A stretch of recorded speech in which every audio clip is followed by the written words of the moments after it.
Hey guys, welcome back to the channel. This is story about what if Naruto has the storm release Bloodline Part 1. Before I start, please do support for more amazing content and comments for Part 2.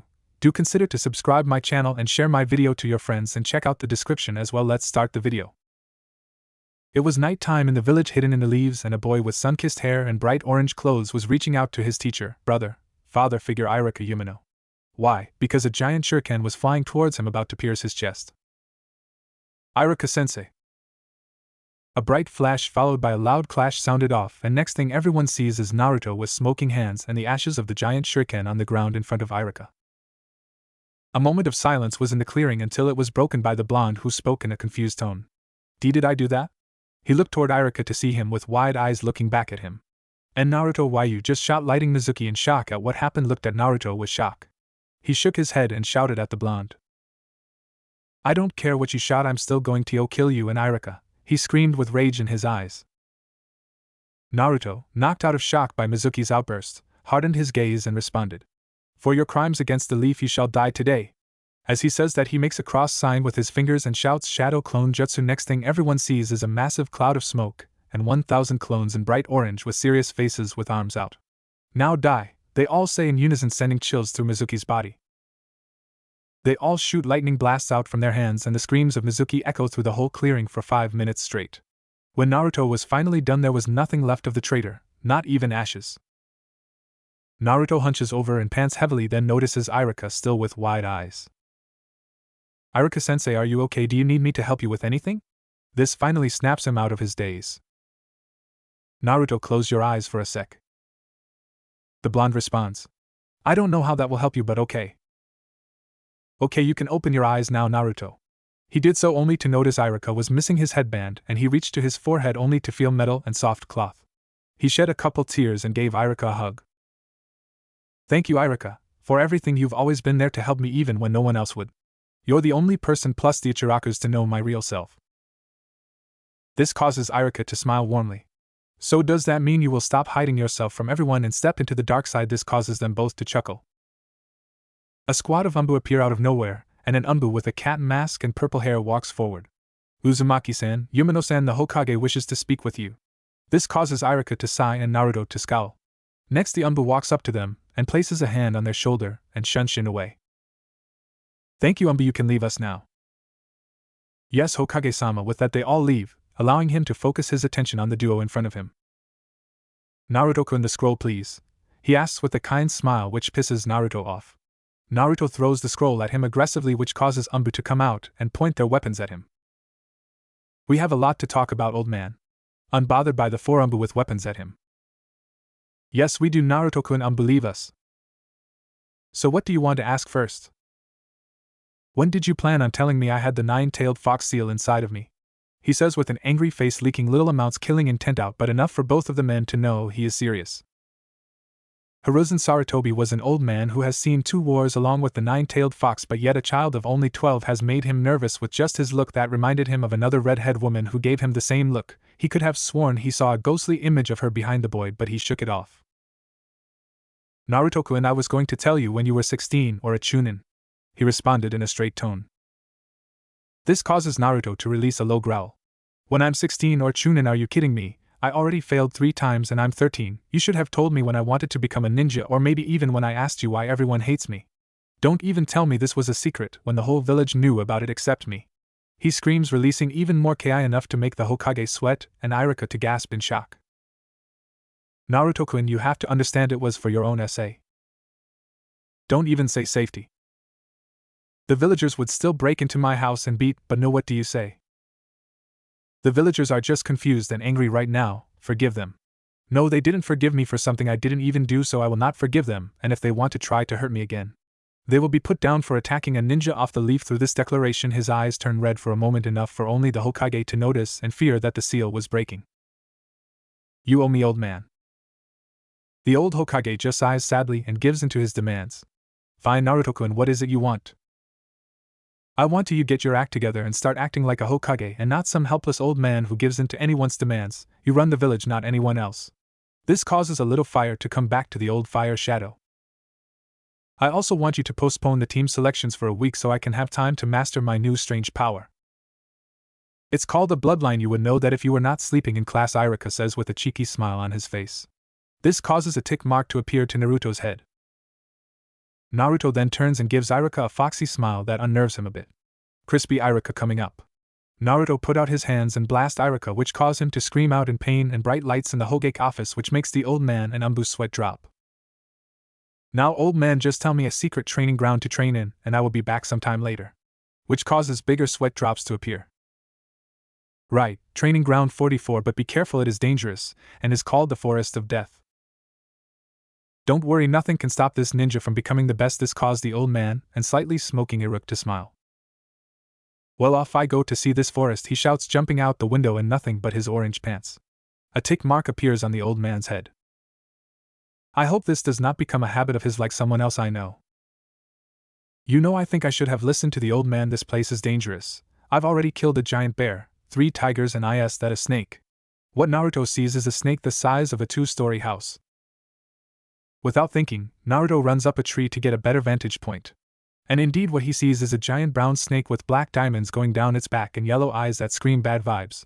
But if there is one thing, Naruto is a coward, he is not, so he makes a cross sign with his fingers and shouts Shadow Clone Jutsu. A puff of smoke and a clone of Naruto is next to him. Okay buddy, let's send this snake packing. They raise their hands to the sky and let out a mighty roar, and a huge bolt of lightning strikes the snake, causing mass damage and crater 20 feet wide and 3 inches deep destruction. How we showed that snake, didn't we? We sure did, boss. But before they could celebrate too much, a kunai to the clone's head and it puffs in smoke while another slices his cheek, letting some blood fall. Someone appears behind him, pressing something soft against his head, pushing his body against the women if he had to guess. Then a voice follows. That was pretty awesome, Gaki, you really did a number on this area, and you even beat my snake with 1 strike. I think that deserves a reward, she says in a flirty tone while licking blood off his cheek, which makes him blush, much to the mystery women's amusement. WWW, what are you doing, lady? Let me go. No, that's not how you ask for things, is it? She says in a wistful way. Can you please let me go, miss? He says, still blushing. No, I don't think so. You'll be my little pillow for tonight, and you're already undressed. Should I follow your lead? She says, teasing him even more. Wait, I don't even know your name? He says, turning red from the woman. Right, I'm Anko Mitarashi, she says in a cheerful tone. I am Naruto Uzumaki. He says, still blushing, finally wiggling out of her grasp. Finally able to see her, and what he sees makes him blush even more. Anko is an average-sized woman, with light brown pupilless eyes. A young woman who has a slender frame made for speed and dodging while still keeping her womanly charms, which she has a lot of. D-cup breasts and a beautiful heart-shaped face, and smiles similar to his. Beautiful, Naruto whispers out in shock of what he sees, which causes Anko to blush. Naruto turns around red-faced, embarrassed at himself for saying that out loud. Anko in shock, a 13-year-old she just met, compliments gave her a more heartfelt compliment than the village has in years. Oh yeah, my plushie for the night. She walks up behind him and grabs him by the waist and snuggles against his whiskers, which causes him to purr. They both pause and look at each other, eyes wide. Kawaii, you're going to be my little fox plushie for life, she says, pushing his head into her valley. Fox plushie, not surprised she knows about the fox, but plushie for life. I don't mind if I can stay in her. No, I am not a pervert. Naruto jumps out of her arms, red-faced with his fist up in a fighting stance. If you want me, you'll have to take me dead. Bring it on, Gaki, you are gonna regret that. They disappear in a comical cloud of smoke, punching, kicking, and biting, and a few lightning bolts. A few seconds later, Anko is standing with a shirtless Naruto over her shoulder with swirls in his eyes, while she has her ponytail frizzled thanks to the lightning bolts. Hi, Gaki will never beat me. Let's get him back to my place so we can cuddle. You know, for a kid who's 13, he has a nice body. I mean, look at his six-pack and lean body. Kakuka, he'll be a lady killer in a few years. Better get him while I can. Anko's bedroom next morning. We find our blonde hero in a position many men of the village would kill for just to even be in for a little nap. Naruto has his head on the chest of Anko Mitarashi with a stupid smile on his face and a hand on her left breast. This was the best sleep I've ever had, and when did I get new pillows? They feel so soft and firm. Let me feel it again. Squeeze. A moan followed. Since when did pillows make noise? Better yet, it sounded like a moan. Naruto-kun, I didn't know you were so grabby so early in the morning. His eyes widened in horror as he remembered the events of last night. He shot up like a man possessed. eyes still wide with a red face. Enko-sen, I am sorry, I didn't mean to grab your holy objects you call breast. I mean your soft chest. I mean dash. He was cut off by the laughter of the woman in bed with nothing but a white tank top that could barely keep her chest hidden and purple panties. Plushie-kun, you don't have to be so formal with me, just call me Enko-chan, okay? Okay, he says, still red-faced from her state of dress. Enko-chan, why do you live in this dangerous forest, and not in the village like everyone else? He asked with a tilt of his head that reminded her of a fox kit, and made her want to put his head in her breast again. Well, that's because I'm just like you in a way. The village also hates me and doesn't accept me, so I've just moved in here and only invite my little friends that I have here. She replies with a sad smile that makes his heart clench. But why? You seem like a nice person to me, although you may be a little crazy and lack clothes. The blonde says, blushing at her body again. Enko can't help but give him a smile at his answer. We just met, and I all but kidnapped him, and he still says I'm a nice person. Ha! Stupid little gaki. They hate me because of a seal like you, something my old teacher Orochimaru gave me, she said with clear anger. That makes Naruto notice a mark on her shoulder. Is this the mark you are talking about? He says, pointing at it. This makes Enko place a hand over it in defense. Naruto sits next to her on the bed and gives her a smile that warms her heart. Enko-chan, I will help you get rid of it. Just let me take a look at it and try to help you. Enko moves her hand to give him a look. And he recognizes it as a seal, but that's all he knows. Enko-chan, I promise that I will get better at seals and beat that snake shit up for you, then I'll unseal it, and then you won't have to live with it anymore, he says with raw determination. This caused the pineapple hair woman to smile warmly at our blonde. Well, thank you, Gaki. If you do that, I'll give you a reward you are sure to remember. This causes Naruto to blush, but he does something bold. Well, I'd better get to it if I want that reward, he says with a wink that makes Enko blush and surprised at the same time. But she regains her composure and smiles devilishly. Naruto-kun, am I rubbing off on you already? She says, pushing his head in her breast and whispers in his ear, which makes him shiver in pleasure, fright, and excitement. Enko-chan, I think you are, but I kind of like it, he says, smiling at her. That's my plushie, fall onto the dark side with me, she says, rubbing against his cheek. They both have a good laugh at that. Okay, Enko-chan, let's get up and eat, and then you can train me, he says, getting up only to blush at his state of dress. Where are my pants, and why am I still shirtless? Enko can only sweat drop. He just now notices that. What a baka. Enko thinks with a sweat drop. Your clothes are being washed, and why would I train you? Well, you are pretty strong, I can sense it, and I want to learn under the great snake lady of the forest. Actually, it's the sexy and single Enko Midarashi, she says with her hands in the air and a grin on her face. Oh, I see, should I come up with a cool intro as well? That way everyone can know how cool I am. Yes, you should, it's something we will work on while I train you, she says, nodding her head like a great sage would. So that means you will train me, Enko-chan, that's so cool, he says, giving her a big smile and a hug. Naruto-kun, you can't keep your hands off me, can you? She says in a teasing tone. Naruto blushes and hides in her breast, causing her to laugh at him. We find the dynamic duo out in the forest of death getting ready to train till the sun goes down. Okay, we will train until you go back to the academy for your team selection, and then your sensei will help you with the rest, she says, a little sad but trying to hide it with her smile, but Naruto picked up on it and saved it for later. Okay, Enko-sensei, he says, finally in clothes but not his. He is wearing black jogging pants with black ninja sandals and a white tank top and a tan trench coat just like Enko, much to her happiness. Okay, plushie, make 10 clones and send them to the library underhenge and have them focus on seduction, stealth, combat, and torture. Another 10 to climb trees and have them practice tree walking. I saw you did it yesterday, but that was because you were under pressure. I want it perfect. How do you know the secret to the shadow clones? It was in the scroll of sealing? A bastard Orochimaru may be, but a good teacher he was, she says with reluctancy. Now me and you will spar until one of those clones brings back a scroll for taijutsu you may like. Okay, Enko-sensei, shadow clone jutsu. A puff of smoke and 20 clones were in the clearing. You heard the lady, let's get to it, he shouts at copies of himself. Yes, boss. And off the clones were. What now, Enko-sensei? He turns to her with a raised eyebrow. Now you and I will fight, she says, releasing Jonin levels of Ki at him, which makes him sweat a lot. Why are you releasing that much Ki at me? It's to let you know I'm serious and get you used to this because when you fight with other ninjas they are going to release much more because they will be coming to kill you. He shakes his head and hardens his gaze, getting ready to train seriously. Okay, Anko-sensei, I am ready to get this started, he says with cold blue eyes and electrified voice which gives Anko shivers of what she has no idea. Without wasting any time they charge at each other. Naruto throws a straight punch that Anko dodges easily and hits him in the ribs hard, making him wince. But that does not stop him. He turns, aiming a hook to her left side, but she ducks down and rises up and gives him an uppercut, sending him in the air, and she jumps after him and gives him a falling dropkick which he barely evades. Wow, Anko-sensei, that hurts and you're really fast, I can barely see you, he says with a busted lip and dirt on his face and clothes. Anko gives him a foxy smile and says, well, I am a special jonin and I didn't get here just because of how good I look, she replies with pride in her voice. But I am not even going all out on you, should be able to get by with me at this speed, she says, falling in her Hebe style, and Naruto drops into a style with his left hand to his nose and right hand hovering over his stomach and legs spread. Then Naruto charges at her with the speed of that of a high chunin and hits that sting a little to her skin.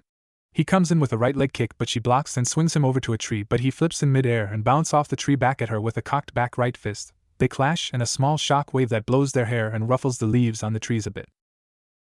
Not bad, Gaki, you put some strength behind that one, Anko replies with a grin. One that Naruto matches.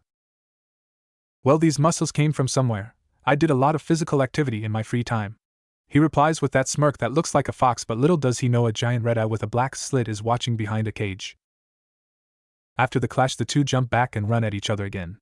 Anko throws a left punch and Naruto blocks with his right elbow, only to have to block a right hook with his left elbow left. He throws a high right kick, but she blocks, and they both jump back to gain space, only to run at each other again and clash punches, but it is broken by a clone of Naruto who swings at Anko, but she dodges to the left and throws a left kick and dispels it, only for the real Naruto to fly in with a hammer fist to knock her down, but she sidesteps and throws a barrage of kicks that all at Naruto and leave him on the ground gasping.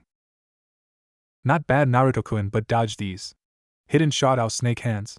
A bunch of snakes come out of her sleeves and aim at Naruto with fangs showing. He quickly jumps up and shoots a blast of lightning from his hands, and it zaps the snakes away, but he was too slow to react to Anko behind him, who hits him to the ground. Man, this is going to be a long day, he says with a grin on his bloody face. It's midday and we can see Naruto laying on the ground without a shirt thanks to his sadistic teacher who burned his trench coat and white tank top off with a fireball jutsu. Trees on the ground thanks to the giant snakes that chased him around, with Anko laughing on top of it, throwing snakes and kunai at him, and even threw her wet panites at him that landed on his face. She apparently got off to making him suffer. Anko even kicked him through a couple of trees that broke a couple of bones. Hey Anko-sensei, I can't move. I think I broke my legs when I fell out of that tree because those snakes tried to bite me, Naruto says in a hurting tone. Don't worry, Naruto-kun, I'll carry you to my favorite place so we can eat, she says, throwing him over her shoulder much to his irritation. So are we going to get the food of the gods? He says happily. Yup, Anko says, in a cheery tone. Ramen. Dango. Naruto-kun, you did not just say that, did you? She says in a sweet tone, with a ghostly giant snake appearing behind her with its fangs out, causing Naruto to make his own inner beast to appear in the form of a giant red fox to appear with its teeth showing. This is the scene one Kurenai Yuhi shows up to see, causing her to sweat nervously. Kurenai is a close friend of Anko and also has the nickname of Konoha's Ice Queen. She is a fair-skinned woman of a slender build. She has long black hair, untamed hair reaching her upper back with unique ruby red eyes with rings in them that look like Tomo. She wears makeup consisting of red lipstick and purple eyeshadow. She wears what looks like bandages over a mesh shirt to cover up her D-cup breast, and one red sleeve made for distracting enemies. Anko-chan. This shout knocks the two out of their trance. Oh, hello, Nai-chan, Anko says with a happy smile. What are you doing with a shirtless kid in the forest of death?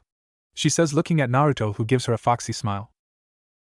Oh, don't mind us, Nai-chan, me and Anko were just getting hot and sweaty, he says to Kurenai, who raises her eyebrow at his way of talking to her, until what he says clicks in, and she gives him a glare and releases ki on him. What do you mean getting hot and sweaty, you pervert? But to her surprise, the ki does nothing to him, and he looks over to a blushing Anko. Anko-chan, tell her, he says, still grinning. Don't say it like that, you baka, Anko says with a light dust of pink on her cheeks and smacks him upside the head because he's still over her shoulder. Anyways, we were about to go eat dango, the food of the gods. Sends a glare at Naruto telling him to be quiet. Do you want to come with us, Nai-chan? This causes Naruto to make a lighting whip he learned how to make while running for his life from the giant snakes and smacks Anko's but with it, which makes her eep and blush, then send a glare at him. Ah yes, but Anko, why does this kid who is only 13 have a lighting affinity so strong? I don't know. Hey, let's test it with chakra paper. Do you have any? Anko asked Giddy. Yes, I do. I picked some up for my future genin team, but I guess I can spare one, she says, sweat dropping at her friend's antics. With that said, she pulls one out and hands it over to Anko, who snatches it away, making a tick mark appear on the woman's head. Okay, Naruto-kun, just channel your chakra into this, and we will see what happens after that, she says, putting him down off her shoulder. Naruto-kun, these two seem pretty close after they just met. Well, not surprised, they are so similar, it's like they were made for each other. Okay, Anko-sensei. With that said, he did just that, and it shocks everyone at what they see. The paper split into 100 pieces, which then crumbled up into small balls, and then they all turned to water, which formed a large puddle at their feet. Is that supposed to happen? Naruto asked, uncertain. We have to go show the Hokage that a reaction like this can only mean a bloodline, said Kurenai with wide eyes. With that said, they all body flickered to the Hokage office. Old man, guess who's back? Naruto said, appearing with two companions in a body flicker. Show some respect, you perverted brat. Kurenai hits him over the head, which makes a huge bump appear over his head. What's your problem, Nai-chan? Why are you so uptight? You need to get laid, he yells at her. A tick mark appears on her head with a face red from anger or embarrassment. You little brat, she says, and proceeds to beat the already injured Naruto black and blue. Huff, what does he know about getting laid, little pervert? Everyone's sweat drops at the scene. Cough, Hokage-sama, we have important news to share with you, the snickering Anko says. What would that be, Anko? The laughing Hokage says. We believe Naruto-kun has a bloodline, Anko says, getting a little bit more serious. Oh, you mean his storm release? Yes, we saw this yesterday, but we did not have any chakra paper, so I just guessed what it was, and I must be correct. Yes, Hokage-sama, we tested his affinity, and the paper was cut in 100 pieces, formed into small balls, and then formed a large puddle, Kurenai said with surprise still in her tone. Wow, his water affinity is stronger than that of Tobirama-sensei. Hihi, Naruto-kun, you are truly amazing. Maybe I should give him his parents' scrolls and he can learn his mother's water jutsu and kenjutsu style along with his father's wind jutsu. Naruto-kun, you have the bloodline storm release. It is a very powerful bloodline that with enough control you can cause mass storms. It is a combination of water and lighting natured chakra to make storm release. I got you, old man, I've already got a good handle on it, see, he says, and makes a lightning whip and throws it at the bookcase and grabs a root umbu.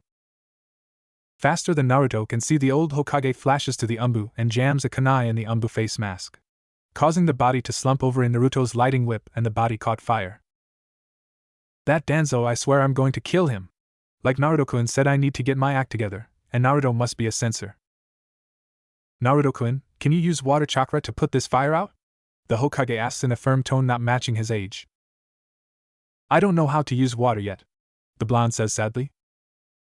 Just picture your chakra flowing like water and pushing through everything like a rampaging storm, the Hokage says while making a sign for his umbu to go. Okay, old man. Naruto then closes his eyes to focus. Then to everyone's shock, water starts to form around him and quickly drops on the burning umbu and soaks the body and everyone else. Ha, I did it, thanks, old man. Naruto pumps his fist up, unaware of the angry ruby-eyed woman approaching him from behind. Naruto-kun, would you please come here and let me talk to you? She says in a voice too sweet for his liking. Everyone see the death god appear behind her, laughing. See you, old man, I have to run for my life, Naruto says, jumping out the window. But not before making a lighting whip and smacking the snake mistress on her ass, sending an electric shock up her body, causing her to run behind Kurenai with an angry face. Uzumaki, you get your ass back here! The two women scream with all their womanly fury. Day of team placements. We can find Naruto doing something that has become one of his new favorite things to pass the time when there is nothing to do or his Nai-chan isn't there for him to tease her. Instead, he is running his fingers through the tails of one nine-tailed vixen named Kasumi, who is purring happily while laying across his bed in her Hanyu form, since Naruto told her it would be okay to show what she really looks like in the comfort of his rundown apartment. He can't help but laugh at how they meet. Flashback. Anko-chan, I think I've de-drunk enough. Haven't we celebrated enough over my new discovery? He speaks with red cheeks due to the alcohol, or the way Anko has her breast on his head. Jigaki, you lightweight, how can't hold your like you dash.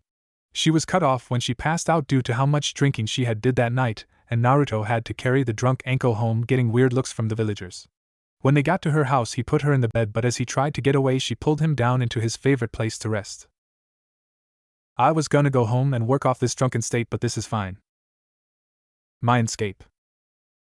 Why am I in a sewer and why am I still drunk? I can't even stand straight. Damn, Anko-chan, we need to bring Kurenai-chan with us next time. She is the responsible one. Well, let's go explore. He then runs off without a care in the world. After a few minutes of just stumbling around, he finds himself in front of a cage, and because of the state he is in, logic goes out the window, and he just runs up to it but trips and falls on his face, dogging a giant claw, but he doesn't seem to notice. Stupid Ningen can't even run straight. I'm amazed you got so strong with that stupid bloodline of yours. A voice in the darkness says. Hey! Who you calling a stupid Ningen? You must not know who I am. I am the pie-eating, trailblazing, eyebrow-raising, jabroni-beating, heart-stopping, elbow-dropping Naruto Uzumaki. A moment of silence followed. No one even moved, but Naruto still had that grin on his face. Ha ha ha ha ha, that was actually pretty good. You are a very entertaining Ningen. Hee hee, yeah, I just came up with that now. I wonder if Anko-chan will like it. He says with a hand behind his head and a grin that could split his face. But now that I'm not so drunk, I can only assume you are the QB, and this is inside the seal, and this is a representation of my mind. Naruto says with a serious gaze looking into the darkness. A giant red eye with a black slit appears, followed by giant teeth, and a grinning face makes Naruto match its grin. My, maybe I was wrong, and you are not a stupid Ningen. Are you a boy or girl? The question came from the blonde, who had a questioning gaze aimed at the fox. Really, that is the first thing you decide to ask me. It just makes talking to you a lot easier, and not calling you in it. The QB eyes him for a second, deciding if it should reveal such information to the Baka Ningen. I am a woman that you have never seen before, said the now female fox with pride in her tone. Oh my ramen gods up above, the strongest Bijou is a woman, and a prideful one at that. Oh man, wait until Kurenai-chan hears that. She is gonna be happy for the rest of her life. What, you have a problem with that Ningen? The vixen says, releasing some ki on him that makes him nervous. And no, I think that is really good for all the females in the world who are put down because of sexist men, and you have really nice fur, it makes me want to just lay in it all day. Really, why you think so? The QB says in a more softer female voice. Yes, I do. You could be a pillar of strength for all the women of the world. All you would need is a more human appearance, and be a little nicer, and you might just become a role model similar to Tsunade Senju. Well, I do have a Hanayo form if you would like to see it, but you would have to do something for me. What would that be? Naruto says with a raised eyebrow. You need to change this place up a bit, and give me messages anytime I ask for them, she says in a tone of arrogance, as if talking to someone lower than her. That seems reasonable. I could imagine being in a sewer 24/7 would suck. He then closes his eyes so that he can focus on changing his mindscape, and little by little the place gains light. The water is replaced with grass, the walls become huge trees, and the sound of following water could be heard as a river along with a small waterfall can be seen coming out of the ground. How now, tell me this isn't awesome, the blonde says, pumping a fist in the air. The QB is speechless as to what has just happened.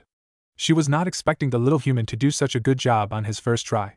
But then she stops and looks for the seal and sees it on a rock under a tree. Thank you, Naruto, and now as promised, prepare to be amazed by my beauty. In a flash of light, the giant fox can be seen getting smaller until a human form is seen then, and there Naruto sees a sight he will never forget. Standing there is a woman with orange hair with red fox ears on top of her head, hair that goes down to the middle of her back, followed by the 9 orange foxtails. She still has those blood-red eyes with fox slits, and now red lipstick and a narrow jawline. DD cup breast and an hourglass figure that makes men's heads turn, and plump thighs that make the world go round. Next thing that happens is Naruto is blown back to the seal and hits it and cracks it. Upon seeing this, QB fears the worst because her chakra starts leaking to Naruto a bit, but suddenly stops when Naruto sees this and fixes the rock by imaging it the way it used to be. Now that could have been bad, ha ha ha. The laughing blonde catches something flying towards his head and it's soft. He then starts to rub his face in it, only to stop when he hears a moan come from the QB. QB-san, he is cut off when she raises a hand to stop him. Kasumi is my name, Jay, just don't stop rubbing my tails. Okay, Jay, just put some clothes on, you're naked, the blushing blonde says. She then puts on a red kimono with little red foxes on it. The kimono is open, showing some cleavage. It only reaches to her thighs and stops showing her long legs. She wears red ankle socks to finish the outfit. Happy now, she says with a red face cause Naruto has started brushing her tails. This is gonna be a great friendship, Kasumi-chan. The grinning blonde says that makes the redhead blush a little. Baka. End flashback. Wake up Kasumi-chan, I have team placements today and I don't want to be late. The blonde says, whispering in her fox ears, giving them a little pat. Naruto-kun, why do you have to strike them with your new storm-release jutsu that leveled the forest clearing? She says, pouting. Kasumi-chan, I did that jutsu and the whole village was in a thunderstorm for the rest of the day, and then I had to tell the old man what I did. He says with a sweet drop. Look, just become a little fox and I can take you with me when I fly there. He says with a smirk, knowing how much her an ankle like that. She transforms into the size of an Inuzuka pup and instantly grins up at Naruto, who is also grinning. You know, I still find it hard to believe I can fly using wind release, man. I love those shadow clones. We really flew all over the village that day, ha ha ha. Yeah, just get dressed and let's go flying. Yip, the happy fox. Okay, Jez, you can be really impatient sometimes. A smack upside his head by a tail, and he's up and moving. Naruto can be seen wearing black Umbu-style sandals so he can stay light on his feet. A black t-shirt with the kanji storm over his seal and a tan trench coat like Anko she got him as a gift for buying her dango. His headband tied on his forehead along with a sheath katana on his waist hidden by the coat. He picked up because his clone found a style called Moonlight Sword style. The style uses brute force or flexibility when needed, but it is not really used because masters of the sword have a bloody life ahead of them, but a little blood never stopped Naruto from getting what he wanted. The sword is about 2 feet long, the handle is black and the guard is in the shape of a yin-yang symbol, while the blade is silver, made for cutting through the flesh of enemies. Okay, I'm ready to go, Kasumi-chan, hop on. She then climbs onto the top of his head and walks to his window and jumps out and takes flight to the academy. Along the way, the people of the red light district wave to him and give him nice smiles, and the women call out to him. Naruto-sama, when will you come give us a visit? A horde of women from the brothels come to ask him the same thing. He gives them a sexy smirk that shows his longer fangs that makes them all swoon. I'm telling you, Kasumi-chan, it's like they don't know I'm only 13. Well, you look like a 15-year-old with all the physical training you've been doing for years, and not to mention you're always giving the people of this area high-quality goods you steal from the nobles, and stop doing that, you are gonna get in real trouble. She says while smacking his head with her paws. I didn't know you cared so much about me, Kasumi-chan. Am I not just a baka ninja anymore? He says with a knowing look. Luckily her fur can hide her blush because her face was burning red. Be baka ninja, don't ever think about something like that again. Once he exited the red light district, it's back to the glares of hatred while the kids look in awe at the flying boy and fox. It's crazy how the people who are considered the outcast of the village treat me better than this. Well, that's because they can kinda understand what you are going through, and you've also helped these people a lot, and they respect you for that. She says a little sadly, feeling guilty. Naruto then turns and is now flying with his back to the ground and Kasumi on his stomach. Hey, I told you not to think that. None of this is your fault, so stop blaming yourself, he says in a soft tone while rubbing her head. Kasumi then gives him a smile, or as much as a fox could give with those sharp teeth. Thank you, Naruto-kun, she says, feeling better. Now what do you say? We make an epic entrance, Anko style, he says, giving her a foxy grin. She yips happily. Next thing, the villagers see Naruto become covered in blue lighting and disappear in a bolt. Academy. In one classroom we can see a bunch of kids talking and laughing, all excited or nervous for the test about to happen today. The civilian children sit at the bottom while the clan heir are at the top of the class. We can see a black-haired boy with the hair of a duck but by the window with girls giving him eyes with hearts while he ignores them. This is Sasuke Yukiya, the last loyal Yukiya of the Leaf. Above him we can see a boy with red fang markings on his face. This is Kiba Inuzuka with his best friend Akamaru on his head. Next to him we can see a boy in a green overcoat with sunglasses and a small humming coming from him. His name is Shino Aburame. To the left of them we can see a boy with spiky black hair that looks like a ponytail and a lazy face. This is Shikamaru Nara. Next to him is a fat boy with swirls on his face. His name is Choji Akimichi. In the top row we can see a girl with midnight blue hair and lavender eyes. This is Hinata Hyuga. She is looking around like she is trying to find someone. It is a known fact in the class that she has a massive crush on one Naruto Uzumaki, but he does not know. Naruto-kun, I hope that you passed. A rumbling can be heard coming to that class and everyone covers their ears and sits down because they know what is gonna happen. Ino Pig, I win first, I get to sit next to my Sasuke-kun. said a girl with bright pink hair and a big forehead. This is Sakura Haruno. No, you didn't. Can't you see I'm in front of you, forehead girl? Says a girl with platinum blonde hair and pupil sky blue eyes. They rush up to the duck-haired boy to sit next to him, and then start to fight over who sits next to him. They are forced to stop when the outside gets dark and they can see the clouds darken and lightning start to strike down and thunder boom across the sky. Everyone all over the village looks up to see what is going on, and the people of the red light district start to cheer loud, and the Hokage can only rub his head and smoke his pipe at seeing what is going on. Back in the classroom, everyone is looking outside when they see a lightning bolt come flying at their school. All the kids scream and hide under the desk until it makes contact. The windows break and something has landed in the class. The kids peek from under the desk to see what is going on, and what they see, all the girls blush and the boys look in awe. Hello, my future comrades, I Naruto Uzumaki have come. Hinata with a red face looking in awe and a bloody nose, along with most of the girls, even Sakura and Ino, can't help but blush. The boys are jealous and Sasuke is green with envy along with the furious Kiba.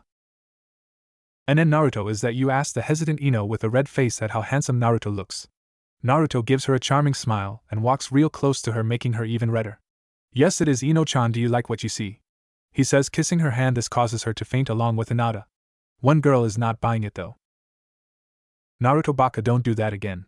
She runs to him with her fist cocked ready to punch him, only to be shocked when he grabs her fist and backhands her and gives her a cold glare. Don't do that again, he says in a cold tone amplified by the growling fox on his shoulder. He then walks up to sit down next to the passed out Hinata and picks her up and sits her in his lap, much to everyone's shock. But this makes one mutt angry. What do you think you are doing with my mate? Yelled the angry Kiba, who is charging him, only to stop when he is shot with a water bullet to the face by the blonde, who gives him an icy gaze. Sit down. He adds some ki to get his point across. Everyone is shocked at this display, even the jounin watching. Hokage office. Everyone in the office was slack-jawed at what just happened in such a short amount of time. Hokage-sama, this is real and not a joke, is it? Said a bearded man named Asuma, who looks like a young Hiruzen. A one-eyed cyclops with silver hair has a wide eye and an orange book on the floor. Kakashi, did you see that? Says Asuma with shock. Hokage-sama, if I am correct, that is the storm-released bloodline from Kumo. How does he have that? Asked Kakashi, because he saw it in the last war. Indeed, he unlocked during the scroll incident, and has been training with it in the Forest of Death for the past week, but I didn't think he would progress so fast. But he does know the Shadow Clone Jutsu secret, so I'm guessing that how? Said the old Hokage, much to that shock of everyone. Yup, that's my Gaki right, Nai-chan, Anko says, pulling Kurenai in a hug. Anko, Kurenai, you know this kid? Asked Asuma with shock. Yes, we do know him, but I wish I didn't, because he's a little pervert, Kurenai says with a little bit of red on her face, remembering some of the things Naruto has done to her. How do you know him? Asked Kakashi, wanting information. Well, he came to the Forest of Death and started fighting animals and training his new power. Long story short, I sent a giant snake after him, and he killed it with one shot and half an area. Everyone was shocked at the fact a genin beat Anko's snake. And how do you know him, Kurenai? Asked Asuma, because he saw her red face and has a crush on her, and wants to know if this Gaki is a threat to his women.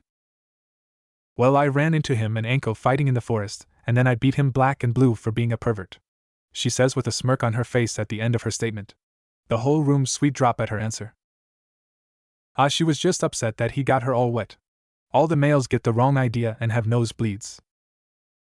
Shut up, Anko, or no dango for a month, she say red-faced. Come on, don't be like that, I'll let you cuddle with him if you want, Anko says, giving her puppy dog eyes. Why would I want to do that with him? I swear you both are perverts, she says, blushing at the idea. Can we just get back to the class? Said Kakashi, wanting to know more about his sensei's son. Classroom. Iruka walks in to see a classroom completely silent and wide-eyed. He can see a shaking Kiba and Akamaru. Ino and the rest of the girls are blushing, looking at Naruto brushing the hair of a sleeping Hinata in the lap of Naruto.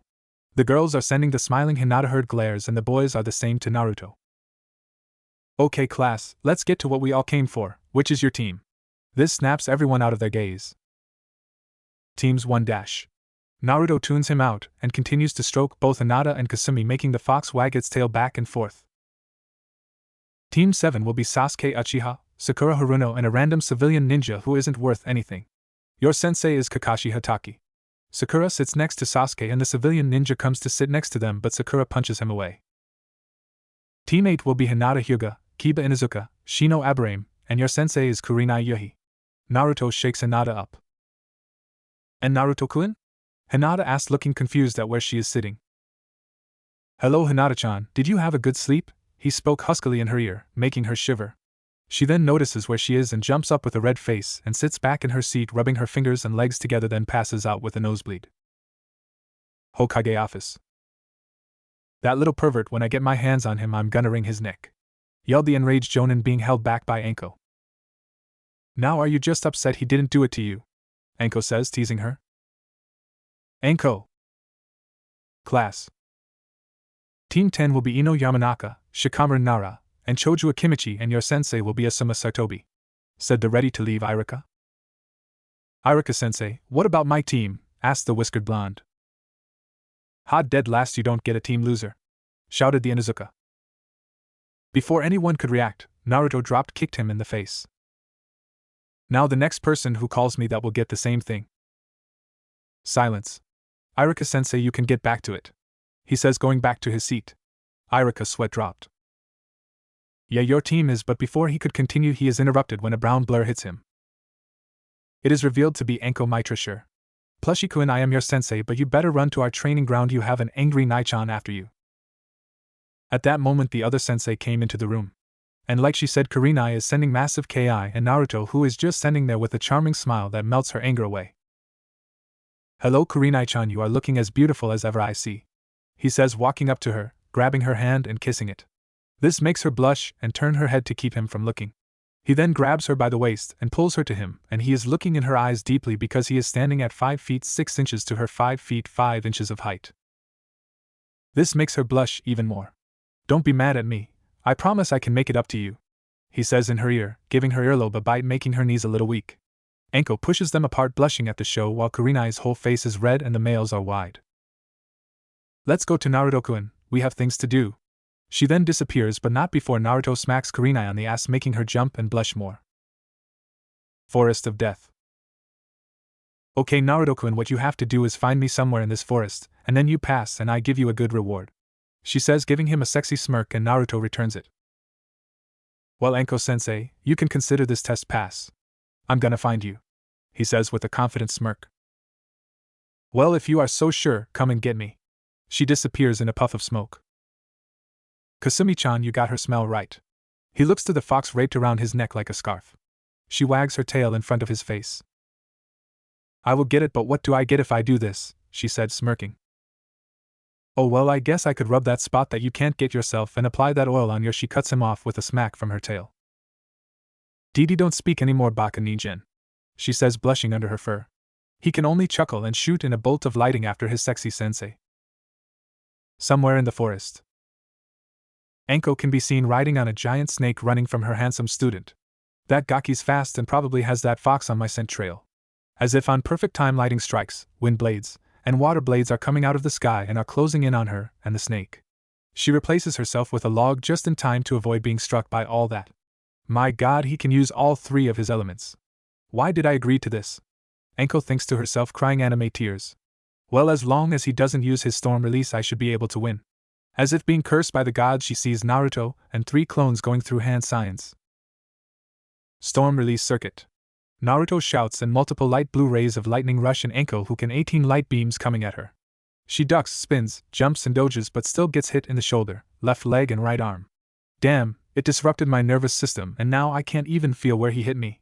She then turns and launches a volley of shuriken and appears behind Naruto with a heel drop, but Naruto makes arms out of lighting to grab Anko, and he blocks Anko's shuriken with his own kunai. Got you, Anko-sensei, Naruto says, only to be surprised when the Anko turns into mud. Not surprised she isn't a special jounin for nothing, Naruto thinks to himself. A little ways away, Anko is limping in the cover of trees and bushes while trying to wrap her leg in bandages so she can recover. Got to be quick before he. Her thoughts were cut off when she hears the sound of rushing water. Found you. The statement came from Naruto on top of a raging wave. Water-style water shockwave. Naruto shouts with a wide grin on his face. Someone help me. Those were the last thoughts she had before the waves hit her and was tossed around until she passed out. You think we went overboard, Kasumi-chan? Naruto asked as he walks to the ankle who is soaked in water. Now she did have those snakes almost eat you, responded Kasumi. Yeah, you're right, let's bring her to the hospital so we can get that reward, he says smirking. You pervert, Kasumi says. Hospital. Enko-chan, I said I was sorry, can you please send you snakes away, you are not even supposed to be moving, Naruto replied, wrapped up in snakes to the neck. No, you got me all wet and not the good kind, you even messed up my favorite trench coat with your storm release circuit, the bandaged cover Enko says, waving her hand childishly. Enko-chan, if you release your snakes I'll take you out on a date to anywhere you like. In an instant all the snakes puff away in smoke and Enko can be seen smiling brightly. You promise, Naruto-kun? It's a promise of a lifetime, he says, giving her a thumbs up. Well, tomorrow when I get out of the hospital at 8 p.m. I would like to go somewhere in the red light district where they all worship you, even the Yakuza, she says with a bright smile still on her face. Well, do you have a specific place in mind that you would like to go? He asked her with a raised eyebrow. Well, can you get us into the Raging Fox? It's a new restaurant that just opened up. Speaking of fox, where is that fox you had during the test? She says, looking around for it. Oh, her name is Kasumi, and she is back at my apartment probably sleeping, he says with a laugh. Naruto apartment.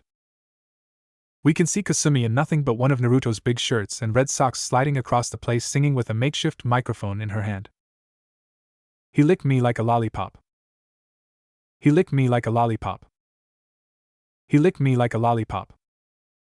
Shawty want a thug. I don't own the song, Lil Wayne does. Back to hospital. Yes, she can be really lazy sometimes, he said with a laugh. But don't worry about that, Enko-chan, I'll go set everything up and get some more training, and oh, you also have to go to the Hokage meeting later, so remember that. He then gets up and kisses her on the forehead, getting a little blush from her, then he goes to the window and flies off. Enko can only sigh at her situation. Man, I really think I am starting to fall in love with Plushie-kun. That makes her blush, but then she remembers the Hokage meeting. I am going to lose so much face at that place when I tell them how he beat me, she says, crying anime tears. Streets of Konoha. Naruto has just landed from his flight and starts walking to the red light district, getting the usual looks of hatred from the older adults, while some ninjas give him nods of respect while the kids still stare at him in awe because he can fly, while the girls eye him like a piece of meat. A ball bounces in front of his path and 5 kids come to get it. Hello kids, did you lose this? He says kindly. The kids recognize him and all get stars in their eyes. A brown-haired girl walks up to him and asks, Hey, you're the guy who can fly, can you take us flying please? She says, giving him the puppy dog eyes and quivering lips. Oh man, even the kids know this jutsu, must look away but I can't. He then drops his head in defeat. Fine, but you need to ask your parents first, he tells them. They run off to their parents and ask, Ka-chan, can we go flying with that guy please? The parents look at Naruto with hatred but decide to let it happen for their kids' sake. Fine, but nothing better happen to our kids or you are gonna get it. Naruto only rolls his eyes at their weak ki. Nothing will happen to your kids. I am a professional, he says with a grin. The kids run to him with bright smiles. Shadow clone jutsu, the blonde proclaimed. 4 shadow clones appear and pick the kids up on his back, and then he blasts off in the air, and the only thing that can be heard are the laughing kids. This leaves everyone looking at the blonde in a new way. They think they might have been wrong to him. It's sunset, and Naruto can be seen in the red light district going to the Raging Fox, getting reservations for him and Enko. And Naruto-sama, what can we do for you here? One of the waiters asked, bowing along with everyone else. I would like a reservation tomorrow night at 8 p.m. for me and Enko Mitarashi. Will that be okay? He asked, smiling at the respect he gets from the people. Oh, of course, Naruto-sama will be all you need today. Yes, it is, he says, and then walks away. Alright, time to get some training done. He then sees 2 people in green spandex with bowls haircuts and bushy eyebrows. Well, these guys look like they need another partner. Without further ado, he ran up next to them. Hello, our youthful friend, how can we help you today? The older one asks. Do you wish to bask in the springtime of youth with us? The younger one asks while they are all still running. What is youth and springtime? Naruto asked, confused only to be surprised when they both stopped and looked at him in horror. Leave this an emergency, we must help our fellow comrade understand the joys of youth. Yes, Guy-sensei. The now named Lee says with fire in his eyes. The springtime of youth is when you train to better yourself in any way possible. You put in the effort to accomplish any goal by blood, sweat, and tears. It's about drive, it's about power, put in the work and put in the hours. Might Guy says with Lee writing it all down in a notepad. Naruto then looks in understandment. Well, can I join you on your youthful training? I want to really feel the burn today. The two look in shock before it turns to excitement, and they cry youthful tears. Of course you can. They both shout. What is your name, my youthful friend? Guy asked with a thumbs up and sparkling teeth. My name is Naruto Uzumaki. Well, Naruto-kun, let's get to it by running 100 laps around the village, and then 500 push-ups, and then 500 sit-ups, then climb the Hokage monument with boulders on our back, then we have a all-out spar. Naruto loses a little color at all the workouts only to be replaced with a grin because he is getting what he wanted. Hokage Tower. All the Jonin sensei are in the Hokage office waiting for one extra Jonin so they can finally start the meeting. While waiting, they often saw the trio of Guy, Lee, and Naruto running laps around the village, and to everyone's shock he was keeping up with them, and that is an achievement in itself because everyone knows how much stamina those two have. They even saw him flying with kids. Hokage-sama, what is that boy made of? Not only is he working out with those two, but he is flying kids around on his back. I can't even do that with my wind manipulation yeet. Asuma said, slack-jawed along with the other Jonin except the slightly recovered Anko and healthy Kurenai. Sorry I was late, Hokage-sama. I saw kids flying in the sky and stayed inside because I thought the world was ending, said the one-eyed man.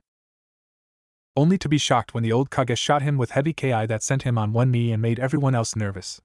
Listen here, Kakashi, I let your lateness slide for too long now. You are a grown man, you need to grow up and get your shit together. When I call you, I want to hear, not whenever you feel like it. Do you understand me? Why yes, Hokage-sama, the kneeling Jonin says. Then the ki vanished. Okay, everyone, we are here to see who passed and who didn't. The leader of teams 1 to 6 failed. Kakashi, leader of team 7. Pass. Everyone is shocked. Explain, said the old Kage in an authoritative voice. Well, Sasuke Uchiha is worthy of his title Rookie of the Year.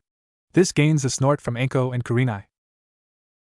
Anyways, he shot a fireball at me as a cover for Sakura Haruno and the civilian ninja to flank me with weapons and tried to snatch the bells, but it didn't work and I tied them up, but because they worked together I passed them. Okay, that is good. Next teammate, said the Hokage looking at Kurenai. I gave my team a tracking test by telling them to find me.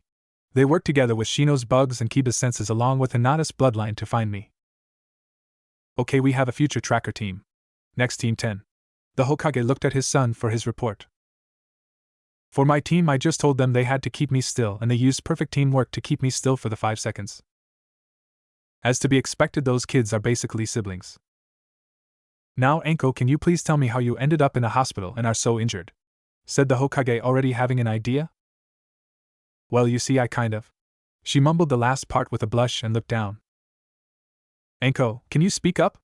We didn't catch that last part, said the smiling Kurenai at being able to tease her friend for once. I said I got beat up there, are happy now. The blushing Anko said she couldn't believe what was happening to her thanks to that Gaki. Anko, are you telling me your students sent you to the hospital? Said Kakashi with one wide eye. You guys didn't see him, he found me and started to shoot wind blades along with water blades at me.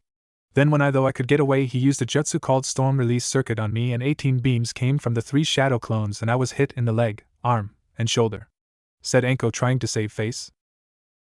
But that's not all. When I tried to hit him from his blind spot, he made arms of lighting come from his back and then tried to fry me on the spot. Wow, this kid is amazing. I see why you put him on a solo team, nobody would be able to keep up with him, said Asuma, a little jealous of the kid. Yeah, I just hope he doesn't end up like another Itachi, or we will have to put him down, said the serious Kakashi. That statement got different reactions from other people. The Jonin that still hates Naruto nodded in agreement, while the ones who like him send glares at the other occupants. While the Hokage and Anko, Kurenai, send ki to all of them, making them quiet. Kakashi, watch what you say. I'll have you know, as much of the things that have happened to him, he is still willing to stay loyal to the village that does not deserve him, said the angry Hokage. As sorry. The Jonin puts his head down in shame. Now, Anko, is there any more you would like to give on what happened? Asked the Kage looking back at Anko. Yes, he knocked me out using water-style water shockwave, and it was like a massive wave the size of fully grown trees, and he hit me with it, and I was tossed around in the water and passed out. Wow, I should give him the water exercise of the second Hokage so he can push his water manipulation even further, Hiruzen thought to himself. Well, everyone go home, this meeting is over. Anko, you go get some rest, you look like you could use it. The Hokage dismissed everyone. Outside, the Jonin go their separate ways while some stick together like Anko, Kurenai, Kakashi and Asuma, who look like they want to ask some questions. How can I help you? Asuma asked Kurenai, looking at the nervous Asuma. Well, I wanted to know if you want to go out on a date tomorrow. Kurenai was shocked at what he said because she too had feelings for him, but the feelings were going away because she had noticed how sometimes he would look at her, and it was not how Naruto would look at her with love and playfulness. That made her blush. Asuma sees this, though she would say yes but is surprised when she shakes her head no. Sorry, Asuma, I don't want to go on a date with you, I don't see you that way, said Kurenai, giving him a weak smile.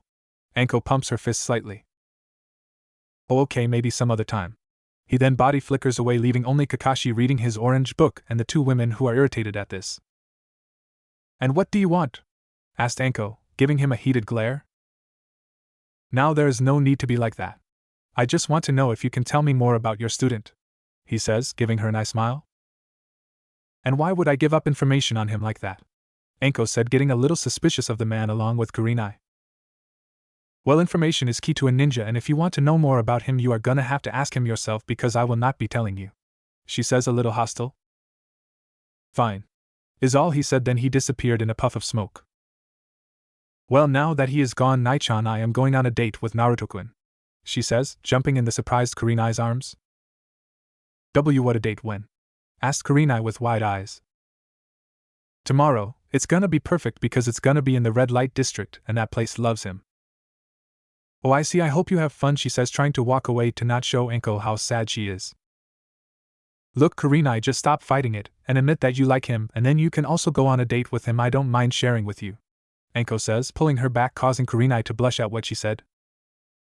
Ah, really, you would do that for me? Said the red-faced Kurenai. Of course I would, right, Naruto-kun? Anko said, causing Kurenai to turn around to look for her Naruto-kun, only to hear the laughing Anko on the ground holding her stomach laughing at her. Oh, so you think this is funny? Well, I got something for you, Kurenai says, going through hand signs that make Anko take off running, with Kurenai chasing her. Next morning, we can see Naruto running morning laps around the village in black ninja sandals and black underpants with no shirt, causing all the girls he passes to stare at his body that is dripping with sweat. Next to him is his teacher Anko, running with him in similar appearance, except she has on a black sport bar, causing her chest to bounce every time she runs. Okay, Anko-sensei, we have 50 more laps and that 100. Think you can keep up? I am going to be moving at Jonin speeds now, he says, challenging, causing her to smirk at him. Naruto-kun, I was doing this before you were even walking. The question is, can you keep up with me? She says, and takes off at Jonin speeds, only becoming a purple blur to those who can't keep up with her, only to be passed by a golden blur that sounded like it was laughing. Get back here, GKI, is what she said before speeding up. They are neck and neck but are joined by others like Might Guy with his famous smile and his copy Rock Lee with the same smile. Hello, my youthful comrades, let US Bath, Indiana, the springtime of youth, he says loudly. The green duo then pulls ahead of Naruto and Anko, who smirk at the challenge before passing the two. Loser has to do 50 more laps, Naruto says before blasting off laughing. The green duo gets fire in their eyes and dash off after them. Naruto-kun, my eternal rival, I shall not lose, said Lee with fire. Way to go, Lee, let's go. The ninja can barely see the people running through the village. Only the Jonin can see them. It's the last lap, Anko-sensei, hold on, and we got this victory, said the sweat-covered Naruto, looking back at the panting Anko. Don't worry about me, just keep going, she says, barely being able to keep up with her student. No, we finish this together, he says, picking her up and putting her over his shoulder, getting a smack to the head. At least warn me next time, you ass, she says to him. This caused the blonde to chuckle. And you have a nice ass, he says, giving it a smack, causing her to blush. Just run, you perv. In the back, Might Guy picks up Rock Lee because he cannot keep up anymore. Lee, Naruto-kun is right, we finished together, he says, speeding up, and is right next to Naruto now. The two racers are neck and neck and can see the finish line with a small crowd cheering them on. The two are about to cross the line and time slows down watching the two pass, and they are neck and neck. They two pass the line and collapse, breathing hard, out of breath. The two sit up to look at the other ninja to ask who won. It was a tie, said one Gunma with a samban in his mouth. Good race, Guy-sensei. We really bathed in the springtime of youth this morning, said the smiling blonde. Yes, Naruto-kun, we will have a rematch. Naruto then gets up with Anko still on his shoulder and starts to walk off to the house of Anko, who had passed out due to how tired she was. Okay, goodbye guys, I'll see you around, he says, waving his hand. Later that day. Okay Anko, no need to be nervous, it's just you and Naruto-kun going out on a date, you two hang out all the time, said Yuego Yuzuki, one Anko's closest friends. Yeah, I can always see you two having a good time around the village, said Hana Inuzuka, another one of Anko's closest friends. You look fine Anko, that dress suits you perfectly, said Kurenai. Anko can be seen in a purple dress that goes down to her ankles with a high split on her left leg, giving her legs room to move and show. It is held up by two straps that lay on her shoulders. She has her hair down to her shoulders and hangs over her breasts that are visible due to the slit in the chest area. Are you sure maybe I should? She is cut off when a knock sounds at her door. All the girls quiet down and they push Anko to the door to open it. When she opens the door, they all see Naruto in a white button-up with an orange tie and black slacks along with black dress shoes that Kasumi picked out for him. Wow, Anko-chan, you look beautiful, I think I can die in peace now, he said, giving her a warm smile. This makes all the girls blush hard. Thank you, and Naruto-kun, you look really handsome as well. He grabs her hand and kisses it, making her blush more. Shall we go home? I want her back by 10, mister, and keep your hands to yourself, Kurenai says, yelling at him only to be ignored when Naruto puts his hands on Anko, but causing the girls to giggle at the red-faced Kurenai. I swear I'm gonna kill him one day. Well, do it after I can get a shot at him, said Hana with a small blush on her face. The two girls whipped their heads to her in surprise. Hana-chan, would you really date him? Asked Yugao.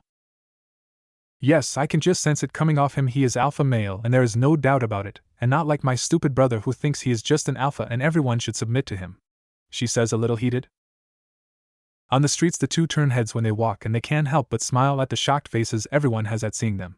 When they make it to the restaurant, the two are escorted to the roof where it is just the two of them alone, and they conversate and get to know a little bit more about each other while laughing and smiling the whole time while blushing at the teasing the two did towards each other. Well, Anko-chan, this has been a great night and I hope we can do this some other time, he says, holding her hand, walking up to her house in the forest of death. Yes, Naruto-kun, I've had a really good time tonight, but you should take Kurenai-chan, she also would like one but won't say it, Anko says with her head on Naruto's shoulder, just enjoying being right next to him. We are here and just in time before anything bad could have happened to me. They both chuckle at that. The two just look at each other lovingly before gradually getting closer to each other until their lips meet for a kiss, and Naruto pulls Anko closer to him while grabbing her by the waist, making her gasp, and takes advantage by shoving his tongue in her mouth, showing who is in control while moving his hands to the slit in her dress, giving her nice thighs slow rubs. The two are interrupted when they hear a thud and can see three girls on the floor with major nosebleeds. Well, good night, Anko-chan, he says, giving her one more kiss goodbye before he turns around and disappears in a water body flicker. Anko sighs happily and turns around and skips to her bedroom with a goofy smile on her face. When Naruto gets home, he can see a tuft of orange hair in his bed sleeping peacefully. He strips to just a tank top and boxers and gets in bed next to her, and she rolls over on top of him, whispering Naruto-kun in her sleep. He kisses her forehead, making her smile in her sleep. Good night, Kasumi-chan. He then falls asleep with a smile on his face. 2 months later. It's been 2 months since Naruto had been put on a team with Anko. Speaking of Anko, she had never been so happy in her life. Even the villagers that would always insult her could not bring her down. Her relationship with Naruto had been going perfect. They would train together, and because of that she had also gotten a little stronger. She could not beat Asuma, who used to be a guard for the fire daimyo. Naruto just seemed to get even stronger when he went to go ask for water scrolls from the Hokage, and the deals he got out of that was just amazing. Flashback. Hey old man, I need you to help me with something, Naruto says to the Hokage behind the desk filling out paperwork. What would you need my help with, Naruto-kun? Asked the old man with a raised eyebrow at the trench coat wearing blonde. I wanted to know if you have any water exercise I could do so I can become better at water jutsu. Well, I do, but why would I give it to you who is only a genin? The Hokage said with an amused smirk. Oh, so that's how we are gonna play it. Naruto then walks around the office eyeing the old man until he goes over to the picture of Tobirama and eyed it for a second. You know, old man, I really admire the second. He is my favorite Hokage. He has done so much. He set the village on a good track after the death of the first. If I were a Hokage, I would like to be just like him but more badass, he says, grinning. Hey, I know he has some water scrolls, let me have those. I would also like to get armor like his. I think it is really badass, and it would totally look dope on me, Well, I do, but what can I get out of this deal if I hand it over?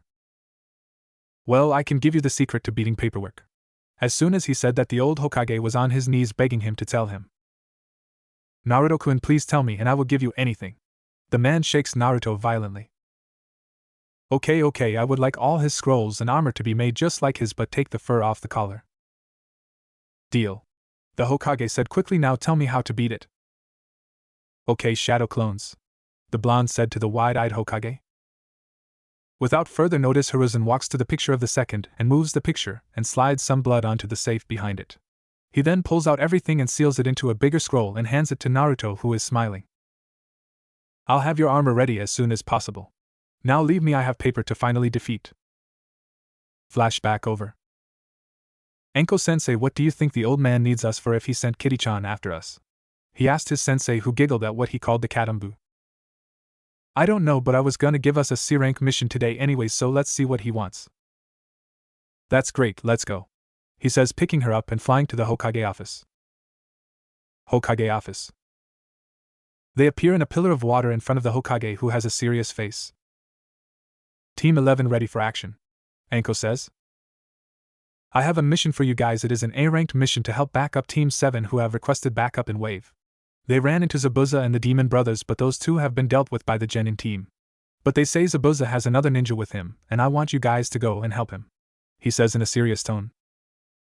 Yes, Lord Old Man. Yes, Hokage-sama. The old man can't help but shake his head at Naruto. Naruto-kun, your special order has been finished, and it is ready for battle, he said, smiling at the blonde, throwing a scroll with it inside. Alright, I can test it out on this mission as well. He unseals the armor and can't help but grin at it. It blue battle armor similar to that of the second Hokage.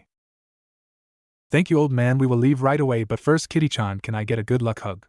He says, looking up at the ceiling only for a purple-haired Umbu to drop from it and walk up to him. I told you to stop calling me that. I am a grown woman, not some kitten, she says, walking into his open arms. Two had got close over the 2 months and would often have sword duels, and she was surprised at how good he was, and she recognized his style and instantly wanted to test it, but she could never beat him. I don't be like that, kitten, you know you're going to miss me. He moved his hands to her ass and grabbed a handful. Eep, was the sound she made, and if it were not for the mask, everyone would see how red-faced she was. She then pulled out her sword and tried to cut him, but he grabbed Anko and disappeared while everyone laughed at her. Gates of Konoha. All right, Naruto-kun, you have everything, she said, checking her pack. Yup, me and Kasumi-chan are ready to take on this mission, Naruto said in his blue armor with Kasumi around his shoulder making a fur collar. Alright, let's go, she shouted and jumped off in the forest. A paw smacked the top of his head. Let's go already, she is going to leave us behind. Okay, geez, you're so bossy. He then follows after her, jumping next to her through the trees at Jonin speeds. Naruto and Anko could be seen jumping through the trees on their way to back up Team 7, who have requested immediate backup. They had been making good pace to the location, which was the bridge builder's house named Tizuna. If we keep this pace, we can be at the house by the end of the day, Naruto-kun, Anko says to her student, who was slightly behind her along with the fox on his neck. Okay, Anko-sensei, I just hope we don't run into any trouble, he says, looking around. As if Kami heard his wish, a single ninja jumps in the duo's way. Way to go, Naruto-kun, you just had to open your mouth, Anko says, sending Naruto a slight glare, who rubs the back of his head. Well, look what we have here, 2 tree huggers a little too far away from home, said the missing ninja with a crossed-out headband with the leaf symbol. Aoi Rokusho, who has the legendary Raijin no Ken made by the second Hokage and a treasure of the leaf. Anko, is that you? They let the snake whore out of her cage, haha. He laughs at the Anko, who is angry at his taunting, but not as angry as one Naruto Uzumaki. Shut up, you traitor, what are you even doing here? Don't tell me you are working with Zabuza, she says while taking out a kunai. Yes, he told me to cover his tracks just in case they called back up, and boy was he right, I just didn't think they would send a snack after us. Why don't you join me and you can be just like your master, and maybe even please me, your master? He gives her a gaze filled with just lust in his eyes that makes her uneasy. His laughter is put to a halt when he is blasted with so much ki he can barely breathe or stand. I think I've heard enough come out of that mouth of yours. I think I will shut it forever, he says, pulling his moonlight sword out of his sheath. It has been decided, you are gonna be the first to die by my blade. As he says that, Aoi pulls the Raijin out to hopefully defend himself, but he is still shaking. You can't beat me, I am invincible with the Raijin on my side. He shouts, charging at the blonde. Die. Naruto says in a cold tone and swings his sword down. An Aoi is split in half and a quarter-mile of forest is also destroyed in his attack, leaving Enko wide-eyed. Naruto walks to Enko and pulls her to him, and gives her a kiss full of love and passion that makes her lower area heat up. Nobody will touch you, you're mine, he says in her ear, making her shiver at how possessive he is over her. Oh okay, and Naruto-kun, she says, still shaken up at what just happened. Naruto goes and picks up the Raijin no Ken that is laying next to a wide-eyed Aoi who died with terror in his eyes. Naruto then throws up on his body at killing his enemy so brutally. Why am I acting like this? He is not my first kill, he says with a shaken-up voice. It's because when you killed Mizuki you really didn't have time to focus on what you did because there was so much going on you didn't even leave the ashes of that other guy, she says with a little laugh at the end. So cheer up, this is something you're gonna have to get used to, she says, giving a kiss to his cheek. Yes, Naruto-kun, don't worry, we will be here to help you, the orange fox says on his shoulder, nuzzling his face, giving it a little lick. Yeah, what that fox just said. Only to freeze when she realized that fox just talked. Naruto-kun, I know this fox just talked, do you want to tell me about that? She says, giving him a smile to sweet smile to be good. Oh Enko-chan, did I not tell you this is Kasumi-chan the Kyuubi? He says with a nervous laugh, only to block when she gets in his face, smile still there. You mean to tell me that you have been doing training and walking around with the fox that attacked the village 13 years ago just sitting on your shoulder? Yes. Bonk. You idiot, why the hell didn't you tell me, and how do you know she can be trusted? She says, yelling in his face. Enko-chan, can you let me explain? The attack was not her fault, she was under a genjutsu, so none of that was her fault. She is a really nice person, although she can be a little bossy at times. Yes, he is right, I was not myself for a lack of better terms that night, I am sorry, the vixen says a little sadly. Wait, the Kyuubi is a woman. Hot take that, you sexist pigs, she says, pumping a fist in the air with a grin on her face. But don't worry about the whole attacking the village thing. If you were being controlled, then don't worry about it, was not your fault. Thank you, Enko-chan. I will show you what I really look like when we get back to the bridge builder house, the fox says, happy. Will you have a human form? Asked Enko with stars in her eyes. Yes, she does, and let me be the first to say she is just beautiful. She took my breath away. This makes the fox hide in Naruto's armor from embarrassment. Okay, we wasted enough time taking that guy's head, and we can get his bounty and sword for a bunch of money. With that done, the trio jumps off back into the trees to get to the location before anything else happens that can stop them from making it to their location. Tizuna's house.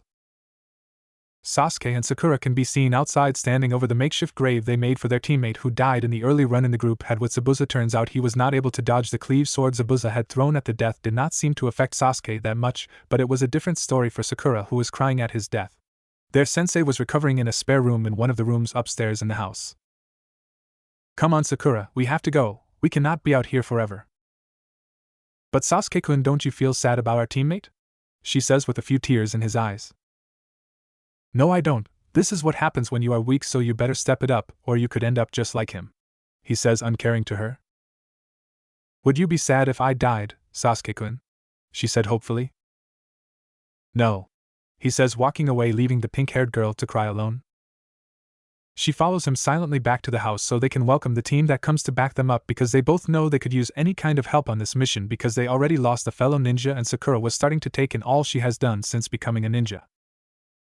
Maybe Sasuke-kun was correct, and I need to start training seriously now and then. Maybe Sasuke-kun will fall in love with me, and we can help rebuild his clan. A little blood drops from her nose at the things she is thinking the two will do, while inner Sakura is shaking her head. Why don't you just leave that asshole alone and focus on Naruto-kun? Did you see how handsome he has gotten these past 2 months? I could just... She is cut off by Sakura, who screams and shakes her head to make her shut up. No, I don't see him like that, although I will admit he has gotten really handsome over these past 2 months. But you've seen how he has been holding hands with that purple-haired woman. He does not want to be with us anymore. Yes, you are right, but you can at least be friends with him, and maybe he can help us with our training so that way we can actually make something out of ourselves. Yes, I will be nicer to him and apologize for all the things I did, she says with a little smile. While Sasuke just eyes her weirdly from all the facial faces she was making, he just shakes it off and gets back to thinking of ways he can have Kakashi-sensei train him. 1 hour later. Finally, it feels like we have been running forever. I am so tired. The orange-tailed fox says, waving her front paws in exaggeration. What are you complaining about? You didn't even do anything, you were just on my shoulder the whole time, he says with a sweat drop on his head at her antics. But I still had to deal with you always jumping from tree to tree. Why did you do that instead of just fly us here? She gave him a questioning gaze. Well, it kinda slipped my mind, I didn't think of it, he said, rubbing the back of his head. Only to be hit by both Anko and Kasumi. Naruto-kun, sometimes you can be as smart as a Nara, and then sometimes be dumber than a sack of rocks, said the snake mistress. Come on, Kasumi-chan, let's leave him here, Anko said, opening her arms for the fox to jump into. Wait, Kasumi-chan, how could you leave me out to dry like this? He says with waterfall tears coming out of his eyes. Get up, you, let's just regroup with these fools and get the mission over with, she says, dragging him with one of her tails. Knock knock, Anko says, hitting the door a couple times. Why do you say knock knock while hitting the door? Naruto said, sweat dropping at her childish antics. Because it's fun, came the short reply from Anko. Coming, a female voice said from the other side of the door, and feet could be heard shuffling to the door. The door cracked open slightly, and a woman with long black hair with a dark blue tint and black eyes could be seen peeking her head out. Hello, how may I help you? She says with a kind smile, trying to ease her nervousness from the two humans and one fox on top of the purple-haired lady's head. We are Team 11, and we are the backup for Team 7. My name is Anko Mitarashi, and this is my student Naruto Uzumaki. A smack from a paw on her head makes her remember the orange fox on her head. Oh yeah, this is Kasumi-chan, our team mascot. A bite to her ear lets her know she didn't like that comment. Tsunami can't help but sweat drop at the human and fox butting heads and snots with each other. Okay, thank you for coming to help assist us. It seems they already lost a teammate on the way over here, and it seems it has affected the pink-haired girl named Sakura very much. They all look at her with shock. Wow, I didn't think we would already start losing classmates so fast. He then clenches his fist and grabs Anko's hand. I'll never let anything happen to her on my watch. Anko, seeing this, can't help but smile and thank Kami in her head for a good boyfriend. Kasumi-chan, Naruto calls the vixen using their mind link. Yes, Naruto-kun? Replied the vixen with a question tone. Is it okay if we practice how to use some of your chakra? He asked. This catches her off guard because he has never asked for her power since she has been sealed in him. Okay, Naruto-kun, but you really don't need my power. You are already able to beat every ninja in the village. You might only struggle with the old Hokage because of all the years of experience he has over you. Thank you, Kasumi-chan, you are the best, he says, giving her a smile that makes her blush and turn her head, making him chuckle. May we come in now to talk to the others? Said Anko, talking to Tsunami. Oh yes, I am sorry, please come in. I was just about to start dinner, she says, giving them a warm smile. Oh, you were about to cook, that is great, I was getting really hungry as well with all the running we did to get here, he says, rubbing his stomach, walking into the house. Well, great, but before that, can one of you accompany me to the market? I would like some help. Don't worry about Tsunami-san, it would be my pleasure to accompany such a lovely lady to the market. This makes the mother smile while Anko sends him a wink. Oh, thank you for the compliment. The mother turns red-faced at what the handsome blonde said to her. What are you doing here, dead last? We don't need help from you, said one duck but Avenger. Naruto rolls his eyes at the pitiful Uchiha. Clearly you don't remember what I said last time someone called me. And without much more being said, Naruto kicks him in the face, leaving an imprint of his foot on his face. Naruto baka. But she stops when she remembered what she had said earlier and just walks up to him and gives him a weak punch in his blue armor that barely does anything. Ouch, he says, confused. We can talk later.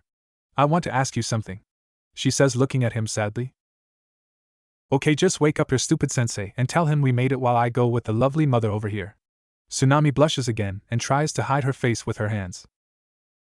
Father, I am leaving for the market with one of the ninjas. Okay, be safe and get some for alcohol. A voice sounded from the backyard.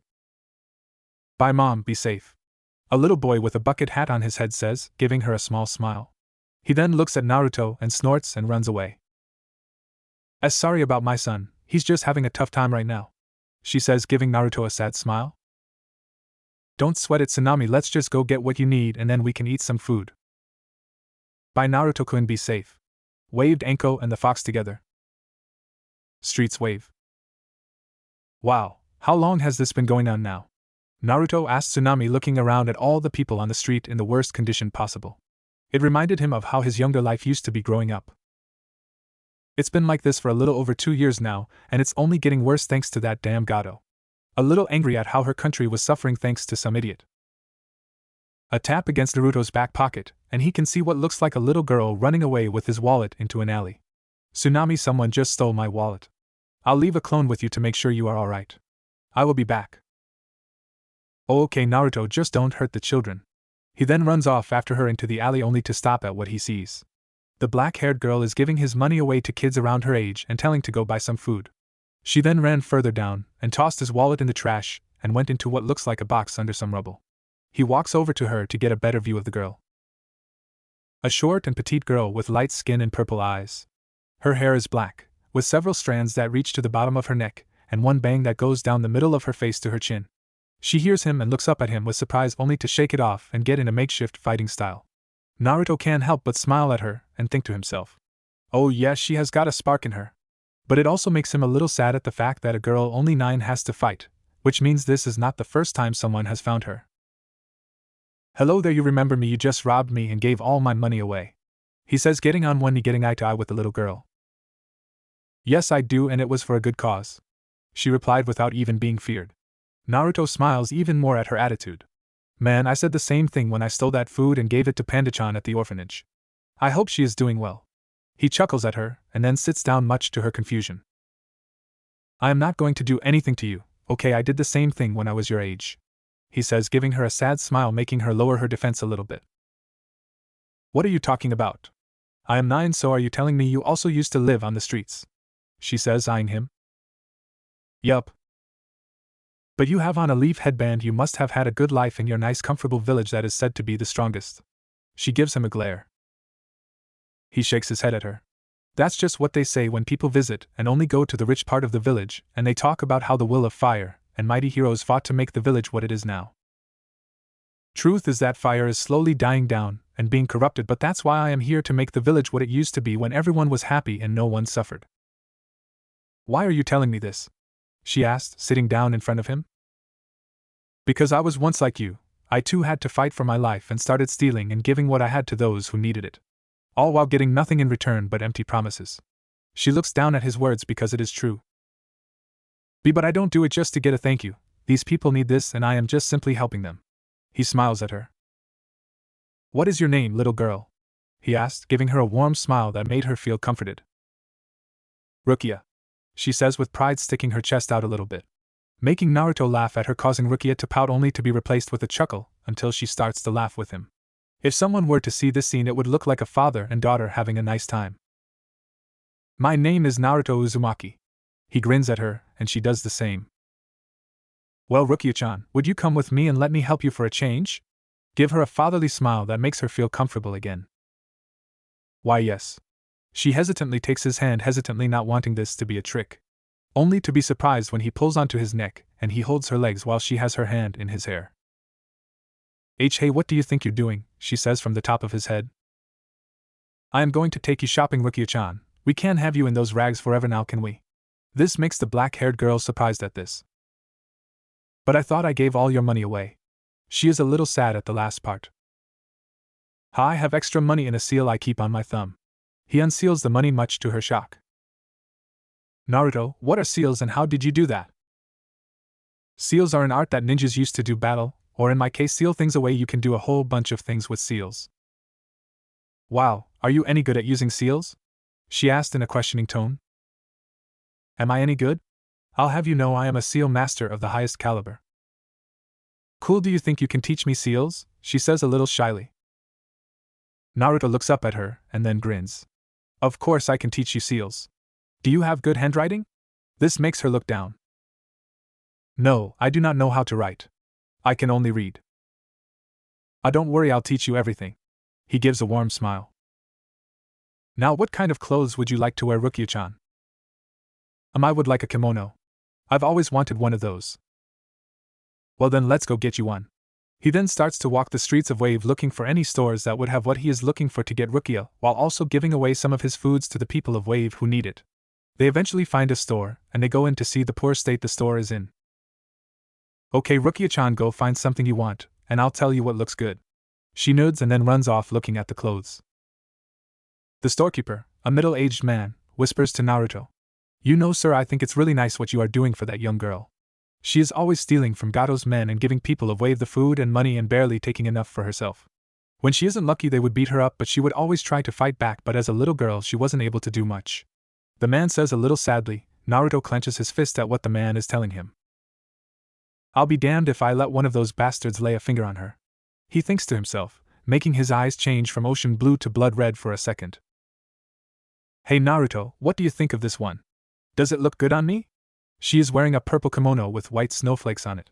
A navy blue obi that wraps around her waist along with white slip-on sandals.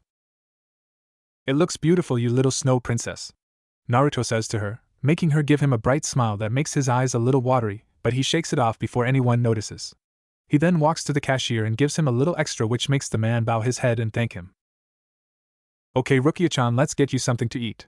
He then picks her up and puts her on his shoulder again. What are we gonna eat, Naruto? Well, I am staying here for a mission, and this nice lady named Tsunami will be making food for us. A mission? She asks him. Yup, the leader of my village gave my team a mission to come out here, and I will go back home when it's done, he says, not noticing her small frown at his last statement. Hey, you want to help me catch some more food for Tsunami? I can show you a cool trick. Yeah, I do, she says, giving a smile again, only to be surprised when Naruto jumps on top of the roof and starts to jump from roof to roof. And in Naruto this is really bumpy. She gets out flying up and down on Naruto's shoulder. Okay, how about I fly then? He gives a foxy smile. You can't fly, that's impossible. Only to be shocked when Naruto takes off in the air, making her scream. Tizuna's house. Hello everyone, I am back, said Tsunami, letting everyone know she is back. Finally, will you get started on dinner now? I'm hungry, the old drunk says, coming stumbling out of the kitchen. Hey, where is Naruto? Asked the copycat ninja Kakashi. Oh, someone stole his wallet, and he went after her, leaving a clone with me that just poofed in smoke. Well, I hope he hurries up. It's getting dark outside, Anko says worriedly. Ma, now, I'm sure your little boyfriend can take care of himself. He is a big boy, Kakashi says, trying to tease Anko only to have to dodge a snake that came flying at him. Everyone stopped when they could hear screaming and laughter coming from outside, and they all went outside, even the emo Inari. Only for the family and Team 7 to drop their jaws at what they are seeing. It's Naruto flying, doing tricks and laughing at the girl on his back. He then flies down to the ground so they can go inside. And Naruto, why would you do that if you were flying too fast? She then falls face first, only to get up and chase the laughing blonde around, trying to punch his lights out. Naruto-kun! The shout of a running Anko and Fox coming snapped them out of their fun. Hello Anko-chan, Kasumi-chan, everyone, okay, he says, getting a kiss from Anko and a lick from the fox. She just put her lips on your Naruto, she says, making a yuck face at what they were doing. It's called a kiss. You do it to people you love, he says to her with a grin. Everyone else is just watching them in confusion. You guys did see him flying around, right? A Pinkett said. Everyone nods at that. Sasuke and Inari walk off to be emo to the sadness of the two girls. Later we can find everyone at the dinner table finishing the dinner of cooked fish and rice thanks to all the fish Naruto caught. Naruto was sitting at the end of the table with Rukia in his lap and Kasumi on his head again. Anko to his left looking at him, and Rukia with a blush. Think about how a good father Naruto would is at the other end of the table looking at Naruto with a small smile, with Inari next to him who has a scowl. Tsunami across from him who has a look in her eyes at seeing her son. Team 7 is on the other side of the table. Okay guys, I have some important things to say about our mission, Kakashi says, closing his book looking at everyone. Zabuza is still alive, he did not die like we thought he did, and that hunter ninja is helping him, and he most likely taking a week to recover like me. Tizuna's family gasps along with Team 7. Well, good thing you guys called us or you would be in real trouble, Naruto says, smirking, making Sasuke angry. We don't need you dead last. Sasuke covers his mouth quickly. He then sees Naruto grinning evilly. Don't worry dude, I can't get you right now. Sasuke sighs until he looks to the left only to be kicked in the face by a shadow clone of Naruto, which makes him and the fox start to laugh while everyone else holds in their laughter a little bit. Sasuke-kun, are you okay? Sakura says, going over to him to help him only to be pushed away. I don't need your help, weakling. He walks upstairs. I am going to bed. Well, I think we all should go to bed as well, Naruto says, picking up Rukia. Tsunami-chan, the dinner was great. Is there a place where we can sleep? She blushes at what he said. Why yes, and thank you, allow me to show you where it is. He follows her along with Anko and the fox, which Kakashi eyes with a suspicious gaze, wondering if it is what he thinks it is. Naruto places Rukia in the futon and walks away, only to stop when she gets up and hugs him, saying thank you. Naruto returns her hug with a smile. Naruto then walks out the room, only to see Anko smiling at him, who gives him a smirk. You are like a father to that girl, and I think she likes it. You do know that we are gonna have to leave this place, right? She tells him. He sighs at this. Yes, I do know, and I think I will ask to adopt her and come back with us to the Leaf.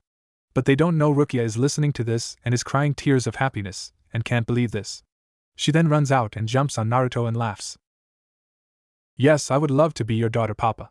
She says, still crying, which makes Naruto also cry with happiness. Okay, my daughter. Anko and Kasumi watch this with smiles on their faces. It is early in the morning at the house of Tazuna, and we can see all the applicants of the house begging to wake up, while some are still trying to get in extra hours of sleep. Kakashi is already up and getting some early morning reads, and before anyone can interrupt him. Sakura is still asleep, mumbling about nonsense. Sasuke is up doing morning workouts, thinking of his brother. Inari can be seen walking the halls to his mother's room. Tsunami is just waking up to make breakfast for everyone. Tazuna is on the floor, passed out from too much drinking.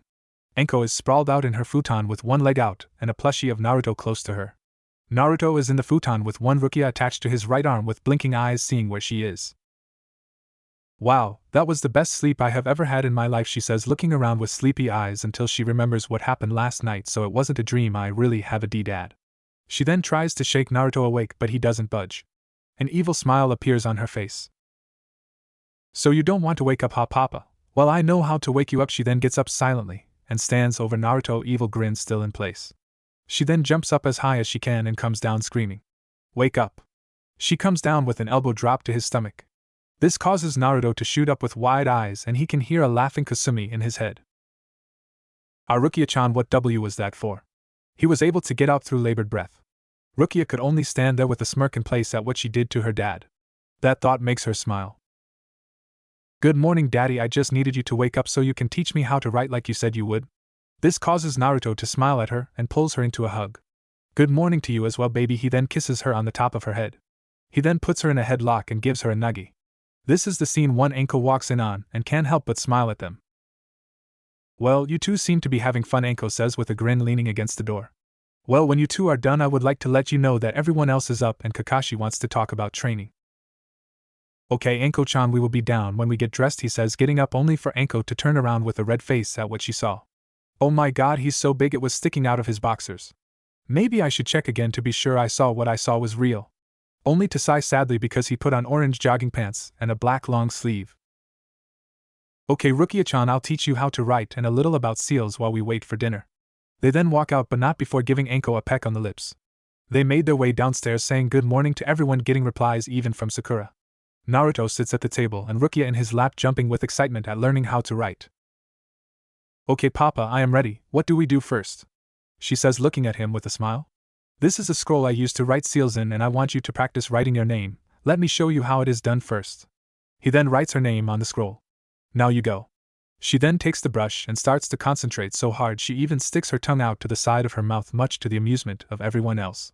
They then spend 45 minutes teaching her how to write, and she is able to write her name fast while making all the letters in the alphabet. Okay, teams, I have some training I want us to do, he says with his eye smile to everyone in the room. My team, we will be doing something that can increase the efficiency of your jutsu. This got Sasuke up and ready to go immediately, while Sakura also had a fire in her eyes, much to the happiness of Kakashi. He looks at Anko and Naruto still helping Rukia. Anko, does Naruto already know the basic exercise? This causes her to grin at him. Kakashi, he can fly. I think that's all you need to hear. Naruto-kun, I want you to do some training as well. Work on some more water manipulation. You mentioned you couldn't make waves in a still lake yet. Well, now is your chance, she says to him, making him understand. Okay, Rukia-chan, how about we unlock your chakra and teach you how to walk on trees while you see how awesome your dad is, he says, giving her a foxy smile. Really, we can unlock my chakra? That will be so cool. She then jumps up and gives him hugs and kisses all over his face, making everyone laugh except Sasuke and Inari, who have scowls. Why are you even trying? You're just going to die anyway. There is no hope for us, he says, running off with tears in his eyes. But before he can get away, Naruto hits him in the head with a water bullet that makes him fall. Watch your mouth, brat, you haven't even seen what I'm fully capable of, he says, giving him a smirk to help cheer him up, only for it not to work and Inari still ran off. Then Rukia hits him in the head. Papa, that was not nice, you hit that boy in the head, and he was already about to cry, causing him to sulk his head and everyone else to laugh at him. Outside. Okay, Rukia-chan, just focus on the inside of your body, and you should feel it inside of your body, and when you feel it I want you to grab it, and then pull it until it explodes out of your body, he explains to her. Okay, Daddy, I will give it my all. She then begins to concentrate, sticking her tongue out again, making him think how cute she looks. Only for him to look at his leg and see Kasumi between his legs in her fox form. What is it, Kasumi-chan, want to see my daughter kick ass? He asked, smirking at her. Yes, I also want to tell you about your mother, she says to the wide-eyed Naruto. She was my previous container and best friend, but when she was giving birth to you she was kidnapped by some masked man, and I already told you about that masked guy, she says, looking at Rukia, who is now sweating from what's happening. Did she love me? He asked her, feeling a little worried about something he always wanted to know. This makes Kasumi smile at him. Love isn't even the right word. She was overjoyed to be a mother. She was up all night talking to me about all the things she was going to teach you. Most of the time I wouldn't listen because she would just go on and on, she says, laughing at the end. Naruto sheds a little tears at what he is hearing about his mother, and that she loved him. What was her name? He asked, a little more control of himself. Her name was Kushina Uzumaki, part of the Uzumaki clan, which makes you the heir to her clan, she says, smirking. I knew I was from some kind of clan. The things I had just made it impossible for me to be some average child, especially if I was able to hold the queen of the Biju, he says at the end, giving Kasumi a smirk, making her stick her fox chest out. They are snapped back to Rukia when she releases chakra as much as a high chunin would have, making the two go wide at her. Dad, I did it, my chakra is unlocked. I can feel it all over my body. I feel like I can do anything. Running around and throwing punches and kicks in the air. Kasumi-chan, is it me or does her chakra feel kind of cold to you? He said to her how cold the air got because of her chakra. Yes, Naruto-kun, I can feel she is a Yuki and has the power of ice. Okay, Rukia-chan, that is good. Now I need you to focus your chakra in your feet and walk up the tree like this. He then shows her how it is done. Okay, I have my own training to do, so I'll leave some clones with you, and if you need me just tell a clone and tell me. He say, making 100 clones to go train with him. Okay, Dad, when I am done I'll be up the tree with no hands. Giving him a nice guy pose, making an echo of youth sound in the distance. Later that day, we can find Naruto in what seems to be an ocean that used to be a lake. There are massive waves and laughter can be heard, along with the chants of someone saying they finally did it. A massive wave 20 feet tall is about to crash down, and we can see our blonde hero surfing the wave with a shit-eating grin on his face along with his laughter. Ha ha ha, and they called me a madman. They were right, this is so fun, I should take the gang to do this surfing thing I just came up with. He then jumps off the top of the wave and crashes in the water. Okay, now I just need to finish the final step of water manipulation, which is making the flow of a waterfall reverse, and I'll be a master. I think I can go back now, it is getting pretty late, he says, looking at the setting sun. I wonder what Tsunami-chan is making for dinner. Some good food is what I need right now. He then flies off to the house of Tazuna with a smirk at giving a nice show to the spy. A girl about his age with long black hair and soft brown eyes which are currently wide as saucers at what she just saw. I have to tell Zabuza-sama what I just saw. If he is their backup, we will most likely not win. She then runs off to do just as she had said. Tazuna's house. Damn girl, can you get off the ceiling already? You're leaving footprints all on my ceiling. A slightly drunk Tazuna shaking his fist at the girl who is sitting on the ceiling smiling. Why don't you make me, you old drunk? She says, giving him the middle finger that she learned from Anko, who is over at the table laughing with Tsunami, who has a hand over her mouth trying to stop herself from laughing while Sakura is holding her stomach laughing. Tazuna goes red with anger and walks away mumbling about bad children. Hello everyone, the handsome and badass ninja has come back from his training, Naruto says in a soaked black t-shirt and white jogging pants with his ninja sandals. The wet shirt is hugging his muscles, making all the girls stare, even Sakura. Daddy, you're finally back, said a giggling Rukia who dropped from the ceiling, landing on top of his head with a smile still on her face. Hey, I see you got the tree walking exercise down, that's really great, he says, rubbing her head much to her excitement. I also learned something else. She then shows him her middle finger. Anko-chan showed me how to do this. Naruto then slowly turns his head to Anko, who is sweating nervously at the look Naruto is giving her. Enko-chan, why are you teaching my daughter such bad habits? Well, she asked me to learn some hand signs and I thought I should teach her that for perverts. She says, trying to defend herself from the wrath of her father. Not a good enough answer. I think I will give you 50 spankings tonight as your punishment, he says, grinning at Enko, who blushes and is scared at the same time. And now there is no need for any of that, and Naruto-kun, she says, hoping to stop him from doing that to her. No, I will, but now let's eat. I'm sure Tsunami-chan has made us some good food, he says, quickly sitting at the table with Rukia in his lap. Oh, Naruto-kun, you are too kind, Tsunami says, red-faced. Everyone sits down and starts eating, laughing, and everyone talking about how their day went and what else they have planned. So while I was out training, I made a whole ocean and invented this new thing called surfing, and it is really fun. It can get the blood pumping and helps with control, he says, laughing at the shock of everyone. Naruto-kun, can you show me please? I want to surf, Enko says, giving him the puppy dog eyes. Only to be disappointed when he turned his head just in time. Papa, you will take me, right? Rukia says, giving him the puppy eyes. How could I say no to my little snow princess? Naruto says, rubbing his face against hers, making her giggle, only to be stopped when a hand is slammed on the table. What is wrong with you people? Why are you just sitting here laughing and talking about all this training like it will ever amount to anything? You're all just gonna die, so you should just give up, he says, yelling at everyone. Come on kid, I'll take you surfing as well if that is why you are so mad, he says, laughing at him. Shut up, you are sitting here laughing and playing around. You don't know anything about this country or what it's like to suffer. You live in your comfortable village without a care in the world, you don't know how hard we have it. He screams, glaring down at Naruto, who had stopped laughing and now had his head down and eyes shadowed by his hair. His one smiling face had been replaced with a deep scowl on his face, one of the likes anyone has never seen beside Enko and Kasumi.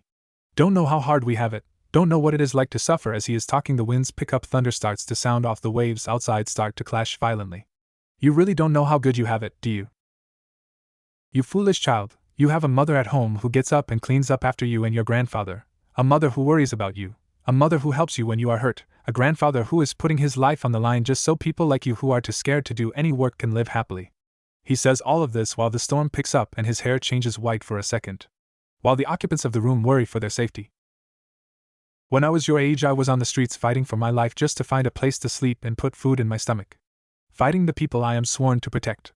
But did I complain? No, I didn't. I kept getting back on my feet, he says, with all in an electrified tone, scaring everyone and even Rukia a little bit, who is looking at her dad in horror. For a reason I had no idea about until 2 months ago, from a traitor who tried to kill me and someone I hold close to me. When was the last time you went into that town, boy?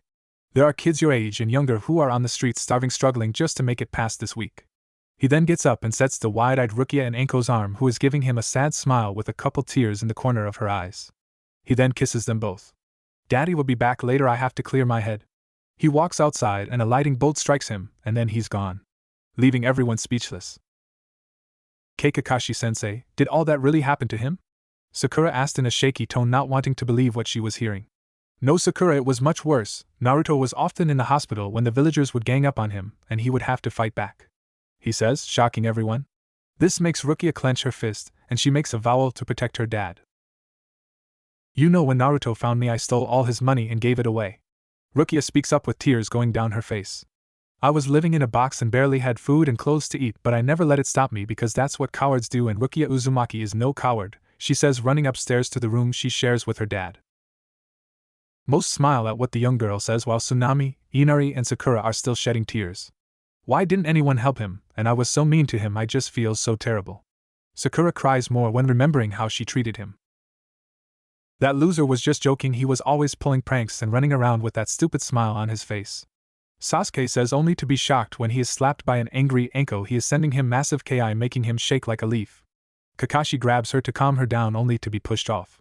I am going to Rukia-chan. Kami knows she needs someone to help her with her daddy problems, Enko says, walking upstairs, leaving everyone to do whatever they want. I think it's best if we all go to sleep. We have some more training to do tomorrow. Kakashi speaks up, clapping his hands, and everyone goes to their rooms. Next morning. It was the morning after Naruto had his little outburst at Inari. He just had to get away. He didn't mean to yell at the kid like that. He had to get away from his daughter, who was scared of him. Will she leave me now that she has seen me like that? Will she think I'm a monster? He asked in a scared tone. The once forest Naruto was in now looks like a storm came through, but with Naruto I guess that is not far from the truth in his case. The once tall trees were all destroyed and laying on the ground with some looking like they were hit by lightning. Naruto's clothes had scratch marks all on his clothes, cuts and dirt on his face. This was the scene Hakuyuki came and was looking for some herbs for her master. That's the boy I saw yesterday, what is he doing out in the forest? This is my chance to get rid of him because Zabuza-sama didn't believe me. She thinks a little irritated at her master. Hovering a hand over to him, she is surprised when something unexpected happens to her. Eep. A girlish sound comes from her lips when Naruto pulls her down and puts her against him. Her face is as red as a tomato. Something like this has never happened to her. She can hear him mumbling about how she was some plushie-chan. Excuse me, Mr. Kanwayup, please let me go. She says, red face when getting a feel of his body. What? Why would I let such a beautiful girl out of my arms? A smirk playing on his lips. But I am a boy. Trying to lie to make her way out of this position. Yeah, that might work on some bandits, but it will not work on me. So tell me, did you come back to try and spy on me again? He says, giving her a foxy smirk. This causes her to go wide-eyed before making ice saban and jamming them in his chest and jumping back, getting in a position with more saban in her hand. Ow, that hurt. Pulling the saban out of his hand, he then floats up. You know you should give your name before stabbing someone. Unbothered by the fact that he had just pulled saban out of his chest. My name is Haku. She is a little surprised at how he just pulled those out of his chest. Well, Haku-chan, my name is Naruto Uzumaki, but you can call me Naruto-kun. Giving her a charming smile makes her blush a bit. On a serious note, you are a Yuki clan member who can use ice release. Haku just nodded, a little shocked at how he knew that because not many people were aware of that. Yes, I am, and I am the last of my clan. She then goes to tell him about how her clan was killed by the civil war in Kiri, and how her own dad tried to kill her and her mother but she got away. Naruto can sympathize with her and feels a sort of kinship with her. He then goes to tell her about his life and how they are kind of similar. They then spend another hour just talking and telling each other's funny story until Naruto drops a bomb on her. Haku-chan, I believe you are not the last member of your clan. My daughter, I believe, has the ice release. She is next to him in an instant with hope in her eyes at maybe finding some family. Do you really mean it, Naruto-kun? How can you be sure? Well, when she unlocked her chakra, the area got a little colder, and her chakra also feels a little similar to yours because they both have that cold feeling to it. Haku shed a couple tears because the same thing happened to her. I don't believe this. I always thought I was the only one left, but she is a part of my clan. After this little mission is over, can I meet her? Haku asked, giving Naruto the puppy dog eyes with tears and a quivering lip almost as good as his daughter. Okay, but you just have to try not to die, and tell Zabuza to hurry up because I want to test his blade against one of the 7 and see how good I am with my blade. Okay, Naruto-kun, just be careful when you fight him, he is really strong. Naruto smirked at her, which unnerved her a bit. Oh, Haku-chan, I thank you for worrying about me so much. Maybe I should give you a reward. He trails a finger up her side and trails a hand to her chest, but Haku backs up red-faced and panting. And then Naruto-kun, we should not do that. I have to go. She then runs off with the basket of herbs, and a chuckle can be heard from Naruto. Well, let's get up and get going before they send a watch party after me. Taking off in a bolt of lightning, he makes his way to town for a gift to apologize to Anko and Rukia. Tizuna's house. I swear when he gets back here I am going to feed him to my snakes. Anko could be seen pacing back. Not to mention I didn't get my spankings. Rukia could be seen pacing with Anko as well. When Papa gets back here he is going to get introduced to my fist. She says, bumping her fists together. Hello guys, I am back. Did you miss me? Only to have to dodge snakes and punches from his daughter. Hey, what is going on here? Dodging an attack, he grabs both of them in a hug and they start to sniffle a little bit, and he hugs them tighter. Look, I got you guys some gifts to make it up to you. Pulling out the gifts, they are both shocked at what they see. For Rukia it is a bunny onesie suit, and for Anko it is a black trench coat with purple flames at the bottom. They both jump and give him kisses on the cheek. They both say thank you to him but are interrupted when Sakura comes over to Naruto a little nervously. Naruto, can we go talk somewhere please? She asked hesitantly. Sure, we can bubble gum. He rubs her hair, messing it up, making a tick mark appear on his head. They walk upstairs, but not before giving Rukia a kiss on the head and Anko a kiss on the lips and a slap to the ass. The two go into Sakura's room and Naruto can't help but try to tease her about it. While Sakura-chan, if you wanted to get me in your room by yourself all you had to do was ask, he says in a sexy tone, causing her to turn the color of her hair and inner Sakura to pass out with a nosebleed at all the things she just pictured. And no, I just wanted to say get some things off my chest, you know, she says, waving her hands and face still red. Well, there is not much to get off your chest, so we won't have a problem. Causing a tick mark to appear on her head. Naruto Baka, can you just listen to me? She yells, trying not to hit him. He laughs at her, and then just smiles and motions her to go on ahead. I just want to say that I am sorry for having treated you the way I did and always being mean to you and hitting you for no reason. My eyes have been opened to the world a little bit at how the ninja world and how people are now. I realize Sasuke-kun, no, Sasuke isn't the person I thought he was. I want to be a better ninja in person, and I want to know if you can help me with that, she says to Naruto with a straight face. Naruto can only stand there with a stoic face and unmoving posture, unnerving her a little. He then smiles at her, and she gives him a little smile back. Don't worry, Sakura, I forgive you, but I can't feel the same way about you the way I used to. But it is obvious you don't have a strong male in your life, so I will be that for you. You can now call me Big Brother or Oni-chan. For Sakura's part, she can't help but let out how this has gone. Okay, big bro, and will you help me with training? Naruto wraps her in a bear hug, picking her up. Of course I will. When I am done with you, Tsunade Senju will be nothing compared to you. She hugs him back, feeling relieved and happy at how this planned out. Naruto then moves his hands down to her, but giving a squeeze, making her go red in the face. Wow, Sakura, no wonder your chest is flat, everything is going down to your ass. Sakura is red with anger and embarrassment at this. Get your hands off me, pervy big brother. She hits him in the head and huffs and walks off. Damn, she hits as hard as ever. This is gonna be a fun week. I'll run her in the ground for all those hits. He gives an evil chuckle that goes through all of the house, making everyone shudder, even Kasumi, who is in the seal watching all this. Wave Country. A week has passed in Wave Country, and all the citizens were noticing small changes around the town, such as the lack of Gato's men, and the food markets would have a bunch of fish outside of their stores with notes attached. Waves make way for storms, and a storm is coming. The note read, and many of the citizens began to hope again, only if just a little. The kids were no longer on the streets. There was a huge house for the kids to live in, and some adults to help take care of them. Food, clothes, and furniture was in the house. All thanks to Naruto making a bunch of clones that went back to the village, which was only a 3-hour trip with him flying at his full speed. That didn't mean he still didn't train. He often had clones go to the bridge to help Tazuna, who was having a hard time with the lack of workers. He trained his wind element some more because out of his 3 elements it was his weakest, and he wanted to fix that because he had some wind jutsu he wanted to use, like wind dragons and wind tornadoes and so on. Sakura also kept to her word and started taking her training more seriously, and even tried to calm down on her fangirl tendencies towards Sasuke, who didn't seem to notice. Naruto often made her work out with him, which left her unconscious by the end of the day, and she would wake up and yell at her Oni-san for making her run 50 laps and do 100 push-ups and sit up with resistance seals. That is another thing he worked on, with seals. He was now able to make his own resistance seals, something he was excited to try because he saw it made your overall body stronger by buffing your speed, reaction, and durability. He applied them to Enko, Kakashi, and Sakura. He didn't want to tell Sasuke. He set Enko, Kakashi, and himself to level 3, which felt like they were moving through sand, and it was even hard to fly at first, but he was just glad he didn't apply the gravity seals yet. He was saving that for when he got back to the village.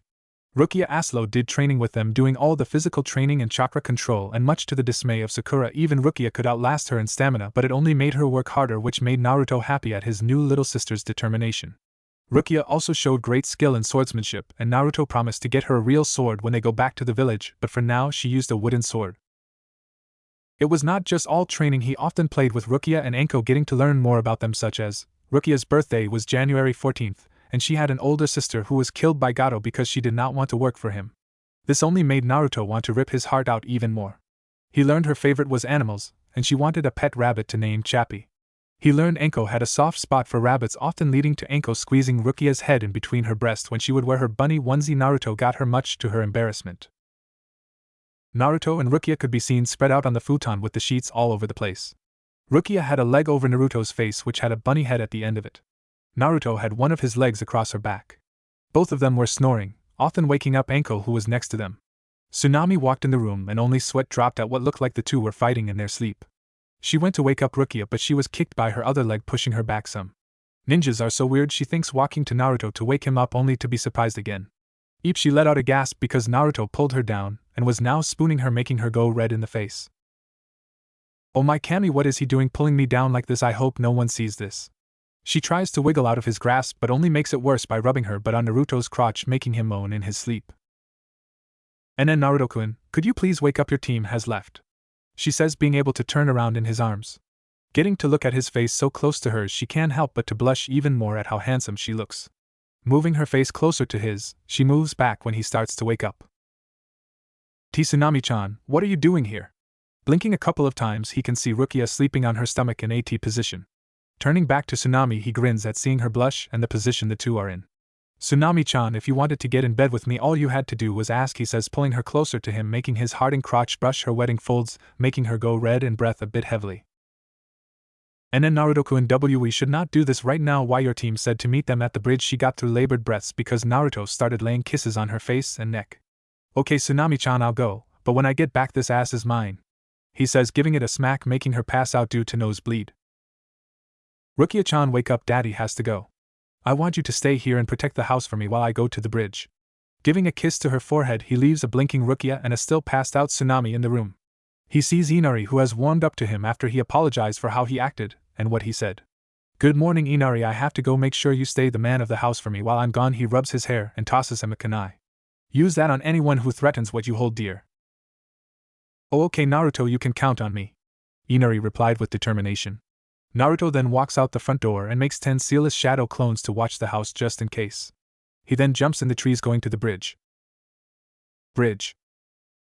Damn, I knew I should have woken Naruto up. That emo duck but is getting beat up, and not to mention Zabuza called for backup, and it just had to be Raiga Kurosukia who keeps talking about funerals. He train of thought is cut off when she had to dodge a blade swing from Zabuza and water dragon from Raiga. Damn, I am glad we took those seals off, or this would be even worse for us, Anko said, jumping back to back with Kakashi. Yes, you are right, and our new speed isn't helping us much because we don't have a wind jutsu strong enough to blast away this mist. What's wrong, Kakashi? Sharingan not helping you see through the mist? A chuckling Zabuza could be heard through the mist. Yes, your funeral will be amazing, the insane Raiga said, laughing. Raiga, someone is coming and they are really strong. The sound came from the back of Raiga as what looked like a boy under a blanket. Ranmaru, who is it and how strong are they? Raiga, what is that brat saying? Is the student for Anko coming? Zabuza said, appearing next to him.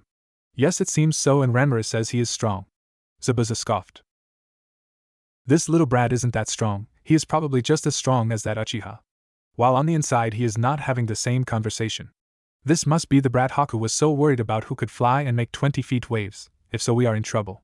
Meanwhile, Naruto could be seen speeding through the trees and sparks could be seen jumping off his body. Tizuna's house. Tsunami could be seen waking up with a red face, remembering what had happened before she passed out. Naruto-kun was so dominant over me. Is he really going to have sex with me when he gets back?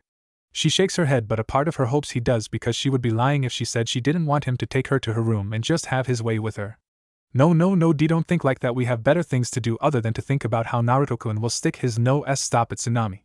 She walks off to check on the kids to see what they were doing. They were playing cards and it looked like Rukia was winning if the smirk on her face was anything to go by. The two had become close friends over the week once Inari had stopped acting like an emo. They were all stopped at doing whatever they were doing when the front door was kicked in, and two thugs walked in with matching grins and weapons out ready to use them. Alright, Tsunami, just come with us and we will leave these little brats alive. The thug with the purple beanie says with a katana out, and walks over to her only to be stopped when a girl gets in the way. I will not let you have her. I was trusted to keep this place safe from harm, Rukia says, getting in a stance with her wooden sword at the ready and ice-cold eyes she copied from her papa. Rukia-chan, you don't have to do this. I will go and no one will be hurt, Tsunami says, trying to walk in front of Rukia only to be stopped by Inari, who gets in front of her shackly. Rukia is alright, we won't let you take her, Inari says, trying to get confidence. Rukia notices his shaking and tries to give him some help. Inari, in a battle the ones who get in the way are not the ones that lack power, but the ones who lack resolve. She shouts to him, making Inari focus and also ready to do battle, unknowingly making Naruto's shadow clone proud at her words. Little brat in a bunny onesie and a wooden sword thinks she's gonna beat me. The bandit laughs while the clones of Naruto are ready at any second but want to watch to see how they will do. Let's go then, Rukia shouts, charging the bandit with a thrust only for the bandit to jump to the side, but he does not dodge the leg sweep Rukia did, which knocks him to the ground. Rukia then goes for a stab to his groin to immobilize him, but he then rolls over and gets up. I wasn't going to hurt you too badly, but now I'm gonna kill you. He rushes at Rukia's shoulder, tackling the girl to the ground and stomping her in the stomach, making the girl cough up spit and some blood. Not so hot stuff now, are you, little brat? He then goes for a stomp to the head. She hits him in the back of the knee, folding his leg backwards, making him fall enough for her to hit him in the throat with her hand, making the man gasp for air. Rukia quickly gets up and kicks him in the balls and hits him in the head with her sword repeatedly. The other bandit rushes her, hoping to catch her while she isn't looking. Rukia turns to see him coming, aiming his sword to pierce her in the chest, and just when Naruto is about to jump in the way, something unexpected happens. The man is impaled by an ice spear that is going through his chest from the ground, leaving the man to wiggle at the end, only to be stopped when Inari runs and stabs the man in the back. Everyone is silent at all the things that just happened. Rukia is looking at her hands in shock, and Inari is also shocked. He just killed someone. Clapping could be heard as a shadow clone of Naruto walks through the open door with a proud smile on his face. He then opens his arms to the kids and they run to him crying. Papa, I just KK killed someone. Rukia says, crying into Naruto's shoulder. Naruto, I also killed that guy. Inari says, crying in Naruto's shoulder as well. Don't worry, you two, you did what you had to in order to protect what is close to you, and I am proud of both of you. He says with a kind smile on his head, making the two feel a little better. Are really the shaken up, Rukia says, getting her crying under control. Yes, I also heard your little speech you gave to Inari, little Miss Bossy Pants. He says, teasing her a bit, trying to make them feel better. Shut up, Baka Oto-chan, Rukia says, hitting Naruto upside the head, making everyone laugh. But why don't you guys go round up the villagers and tell them to come to the bridge, tell them the waves make way for a storm. He then walks to Tsunami and whispers in her ear. I didn't forget what I said earlier, I hope you are ready. He blows in her ear, making her shiver. Goodbye guys and be safe, I am off to kick some ass. He disappears with the dead bodies. Bridge. Naruto could be seen floating above the bridge, just having received the memories from his shadow clone, and he couldn't help but smile at what the two kids did and Rukia activating her bloodline. Alright, I guess I can make my entrance now. He released his resistance seals for the first time in a week, and he can already feel the difference in his speed. He then inhales and lets out a breath and lets out a jutsu with no hand seals. Wind-style great breakthrough. Instantly a huge gust of wind hits the bridge, knocking all the mist away and knocking everyone one of their feet, even the Jonin fighting who were caught off guard. Naruto-kun, it's about time you got here, we could really use your help. Enko shouts, making her way over to him along with Kakashi. Yes, Naruto, it seems Zabuza has called back up and we were having trouble fighting them in the mist, but thanks to you we won't have to worry anymore. Kakashi says, taking this chance to catch his breath. Sorry about that, but don't worry, I will take care of the rest from here. Oh, and Enko, tonight I will be rearranging your organs and making sure you won't be able to walk tomorrow. Naruto-kun, I can't wait. I am gonna ride you till the morning. She replies in a sexy tone with a little pink on her face at what he said. Kakashi, despite the situation, gets a little nosebleed. So Kakashi, tell me what I am dealing with these two guys. Naruto says in a tone with all jokes aside and only a warrior spoke, making Kakashi straighten up and also get serious. Zabuza is a A-rank missing ninja from Kuri and a master at silent killing, along with being an ex-member of the 7 Ninja 7 Swordsmen of the Mist. Raiga is also an ex-member of the 7 Ninja Swordsmen of the Mist. He is in possession of the Kiba blades which use lighting, and is somehow able to predict our movements, but I think it has something to do with whatever is located on his back. Thank you, Kakashi, I will handle these two. Go and check on the Uchiha in the Hall of Ice Mirrors while you, Enko, go and move Sakura and Tazuna to a safe place. Things will get a bit messy and I don't want to hit anyone. He says in a tone leaving no argument, making the two nod and run off to do what he said. Okay, you two, I am your opponent and let's hurry this up. I have a sexy MILF waiting for me to return and tear it up. He says, unsheathing his sword, making the two swordsmen who know of that style back up in fear, because all swordsmen who are worth something know about the famous Moonlight Sword and its style that was said to cut through mountains and lay the gods to rest with only a single stroke of the blade. How do you have that blade, a brat like you should not be able to wield something like that? The scared Zabuza said. Why, yeah, it must be a fake, I'll give you a funeral for even copying that blade, he shouts, raising the blades in the air, making lighting appear and strike the blades. Lighting wave, he shouts, making waves of lighting to race towards Naruto. Cute, is the reply Naruto gives before smacking them out of his way, to the shock of both ninjas. How? That move has killed plenty of Jonin before, the shocked Raiga said with wide eyes. Wow, if that really killed Jonin, they must have been some weak Jonin. A smirking Naruto replies, still moving forward. Let me show you how to make waves. Naruto raises his hands to the sky and faster than what Raiga did, lighting strikes his hands. Lighting wave, faster than Raiga could move, he is struck by all of the bolts, leaving him panting with blood coming down his lip. Now that's how you do it. He sends them a smirk, making them mad at him. Fine, then I will just use my blade and cut you up. Raiga and Zabuza charge him. Naruto with a grin charges the two with his sword out. Zabuza aims a high sword swing while Raiga goes low to cut the blonde in half. Let's dance. Naruto jumps over them both, kicking Zabuza in the back, and Raiga dodges barely but still suffers a cut that reveals a boy on his back in a sleeping bag. A boy with purple hair that is long at the back but forms bangs at the front of his face that stop above his eyes, showing glowing red eyes that look like the Byakugan. So you are telling him how to predict our attacks? Ranmaru, are you okay? Raiga looks at the boy, who is scared. Yes, I am okay, thank you. I think you will be coming with me, kid. There is a clan similar to yours in the Leaf called the Hyuga. They will be able to help you. Naruto speaks to the boy. I won't let you take him, Raiga says, getting ready to charge again, only to be surprised when his back feels lighter, and he can see Ranmaru no longer there. Too late, he is already gone, Naruto says, tossing Ranmaru in the air, making him scream only to be caught by a flying clone. Okay, now that your little secret weapon is gone, you will die first, Naruto says in a serious tone. You bastard, Zabuza by me sometime, I am going to wipe him off the map, Raiga says, aiming his swords to the sky, trying to gather as much lighting as possible. On it came the reply from Zabuza. Naruto then engages in a sword fight with Zabuza, who is shocked that this kid is keeping up with him, so he picks it up to Jonin level speed and strength. But much to his surprise, Naruto is still matching him with a grin still on his face.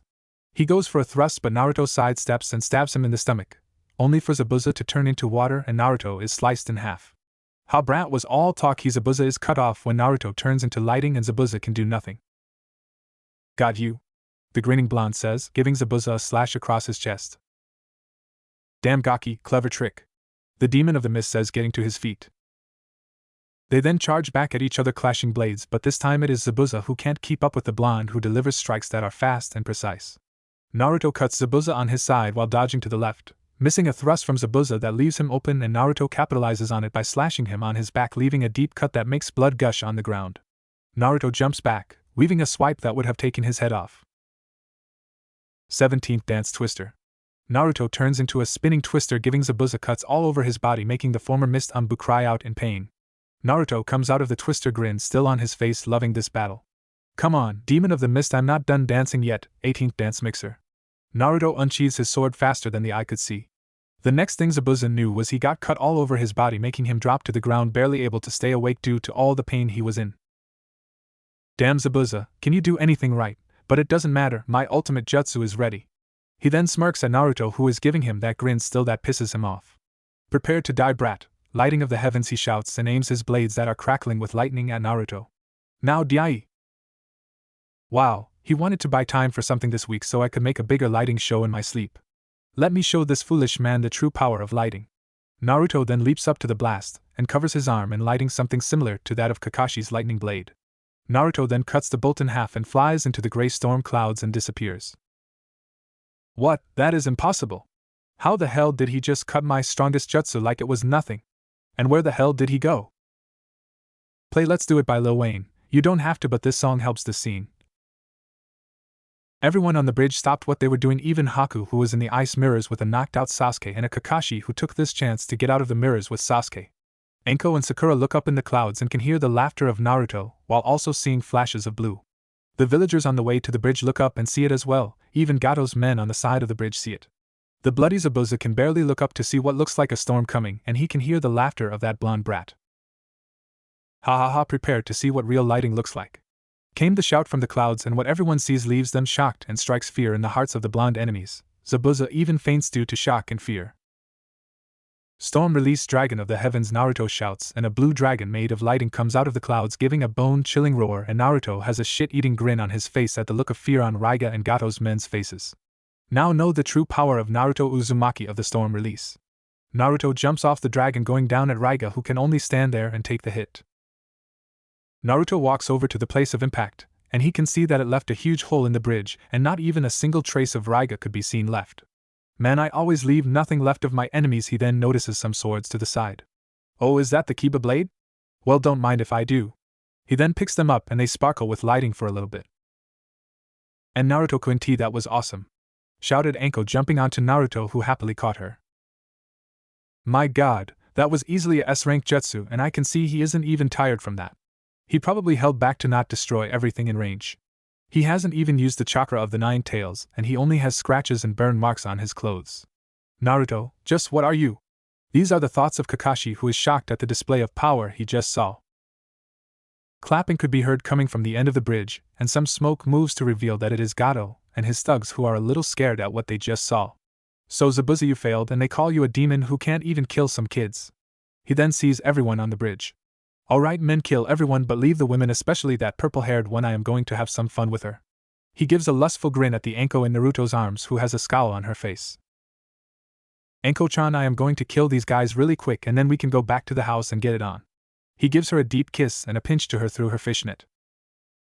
Okay, and Naruto-kun, don't take too long, the slightly dazed Anko said at the kiss she just received. Alright, you guys will all die now. Shadow Clone Jutsu. Clones of Naruto appear and they all pull out their swords. Okay guys, let's lay waste to these idiots who dare threaten our women. They all rush into the bandits, who charge with a war cry hoping to get some lucky shoots. What could only be described as a massacre is the scene the citizens of Wave appear on the bridge to see. One man but multiple versions of the man are all over the place, slicing and killing the bandits with brutal strikes that they won't be getting up from.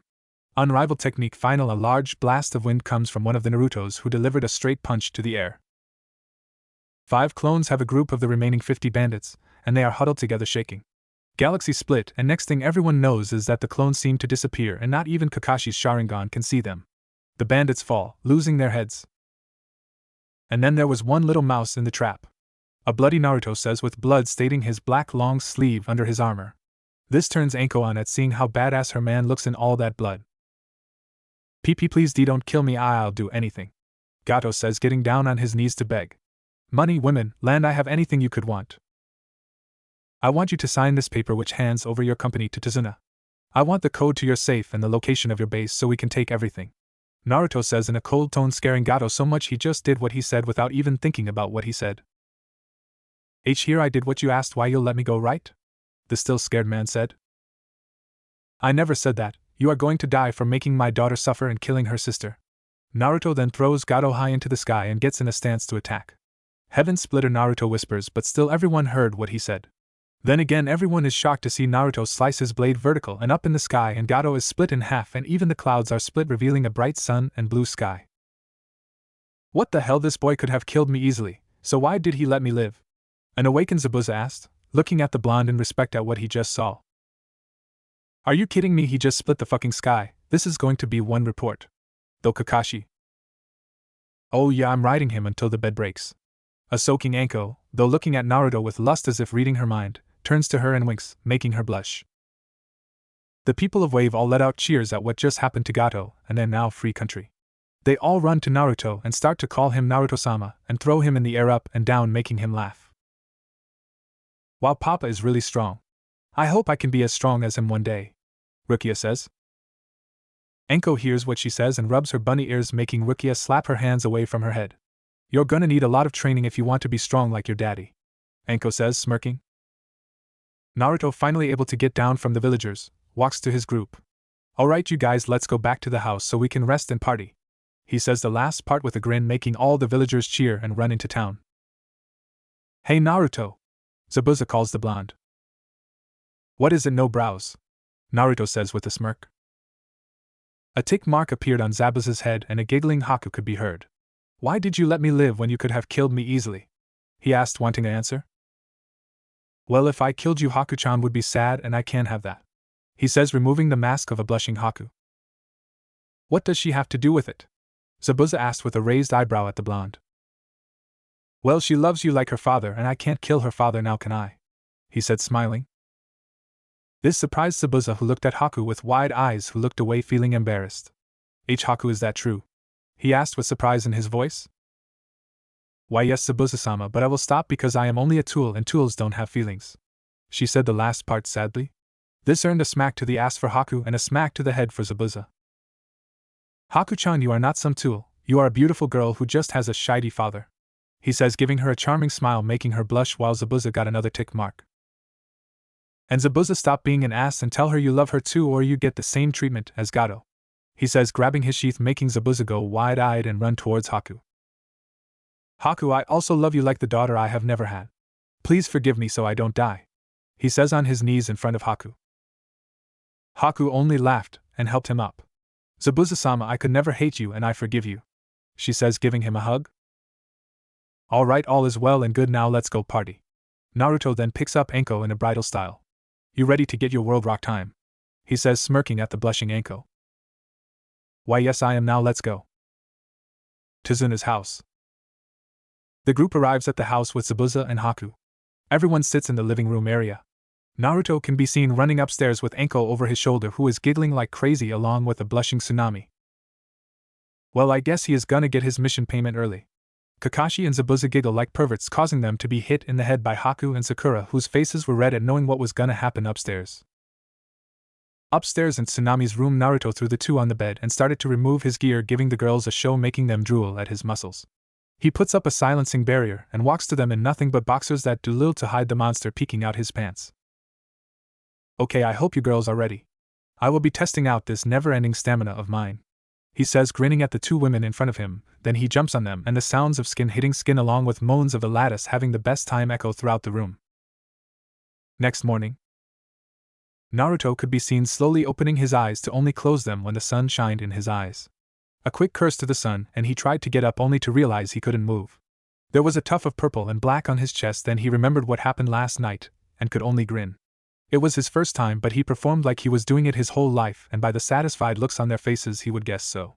He rubbed their heads, whispering for them to wake up. Anko-chan, Tsunami-chan, it's time to wake up. He lays kisses on their heads. No, 5 more minutes to half awake, Anko said. I don't want to leave bed just yet, Tsunami mumbled. He could only chuckle at them. Well, if we don't get up, someone might walk in on us, and you don't want that, do you? Well, I would get up if I could feel my legs, Anko said, hitting him on the chest lightly with a cute pout. Why yes, I also can't feel my legs, the embarrassed Tsunami said. Well, I did tell you I was gonna tear that ass up, didn't I? He says, smirking, making both girls blush. Why yes you did, but you were like an animal, and it was my first time, and you ravaged me like I never thought possible, a blushing Anko said. Well, you did ride me like you said you would, and let me say those melons were bouncing like crazy, Naruto says, grabbing one of her breasts, which makes Anko moan. Yes, Anko-chan is right. I have never been taken like that before. I was always the dominant one during these things, a blushing Tsunami said. Yes, I thought it was your first time we would be able to be in charge, a pouting Anko said. But I don't mind as long as it is you. She blushed and turned her head. No need to be embarrassed, there was none of that when you were calling me Naruto-sama when I had you in doggy style, he says, laughing at the red-faced Anko. You too, Tsunami, when you were up on the wall. I had to pick you up because you almost fell to the ground. He turns to Tsunami, who looks away red-faced at how she was. Haha, okay, let's get up before someone walks in and gets a good view. How about we take a shower and clean up? He then looks at them like a predator at its prey. And maybe we can have another round in the shower. The two can only shiver at his gaze and get turned on by it even more. An hour later and a couple orgasms later, the two girls can be seen limping downstairs with bright smiles on their faces, and Naruto is smirking like he won the jackpot. Everyone looks at them with knowing grins except the kids, who don't know what is going on. So how was it? A giggle escaped Zabuza as he couldn't help himself. It looks like you three had a good night. He giggles alongside Kakashi when they are both hit by blushings Haku and Sakura, who mumble about pervy teachers. We had a good night's sleep, a blushing Tsunami replied, limping to the kitchen. I'll make breakfast so we can get started on our day. Good morning, Papa, Rukia says, jumping in Naruto's arms. Look what I can do. She then makes a rabbit out of ice and gives it to Naruto. Oh wow, when did you learn how to make these? He replies to her, taking the rabbit. Well, big sis, Haku showed me how to do it. Turns out we are from the same clan, and she is going to help me train my powers, she says happily. Well, that is great. Maybe she can come back to the village and show you how, he says, looking at Haku, who is surprised. I would love that, but I have to stay with Zabuza, she says a little sadly at not being able to follow her new little sister. Haku-chan, you can go with him back to the village if you want to. I was gonna head back to the rebellion in Kiri and maybe help them out with all the money we got from Gato. There is no way we should lose, he replies to everyone in the room. That is what you had planned all along, isn't it? Naruto says, looking at him. Yes, it is. I can't go back to the lead having killed one of its ninjas. Now. But Zabuza, will you be okay without me? I know it can be hard for you sometimes, are you sure? Haku says worriedly. A tick mark appears on Zabuza's head. I am not some little kid Haku, I can take care of myself. Okay Zabuza, I will miss you. She cries a bit, and gives him a hug. Okay team, we just have to wait until the bridge is done, and then we can make our way back to the Leaf and take some time off. Kami knows I need it, he finishes the last part in his head. A week goes by with everyone helping finish the bridge, and with the help of Naruto's shadow clones it didn't even take that long. They spent the rest of the week having a town celebration of their new hero Naruto. He even got a statue made, much to Sasuke's anger, who was filled in with the details of the battle, and he vowed to go to the council and make him hand over all his powers to him. Naruto also kept training, and Rukia would train with Haku while he made Sakura practice with him, who was starting to show signs of getting better by being able to do 10 laps around the whole village without stopping, but still could not do all 50 like Naruto, and the other Jonin could, which made her sad, but Naruto fixed it by putting her on his back and flying her around the sky. Inari had started to call him Otasan, which made Tsunami blush at thinking of having kids with Naruto. Kasumi had been a little distant with Naruto, and it made him worry about her because she has never been like that. He said he would talk to her when he made it back to the village because he missed her.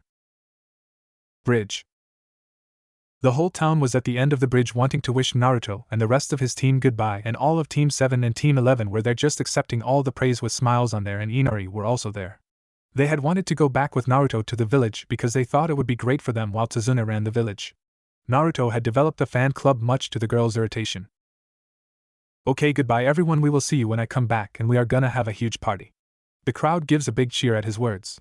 Goodbye Naruto-sama, we love you, his fan club said, and he smirked and winked at all of them. They all start to walk off the new named bridge called the Great Naruto Bridge, much to his happiness and Sasuke's annoyance. They all walk down the path answering questions of the curious kids and Tsunami until a crossroad appears. Alright, this is where I leave you guys and see you some other time, Zabuza said, giving a hug to his daughter who was crying. But they are stopped when a group of Mist Umbu appear. Zabuza Momochi, you are to come with us, the captain said, walking up to the man.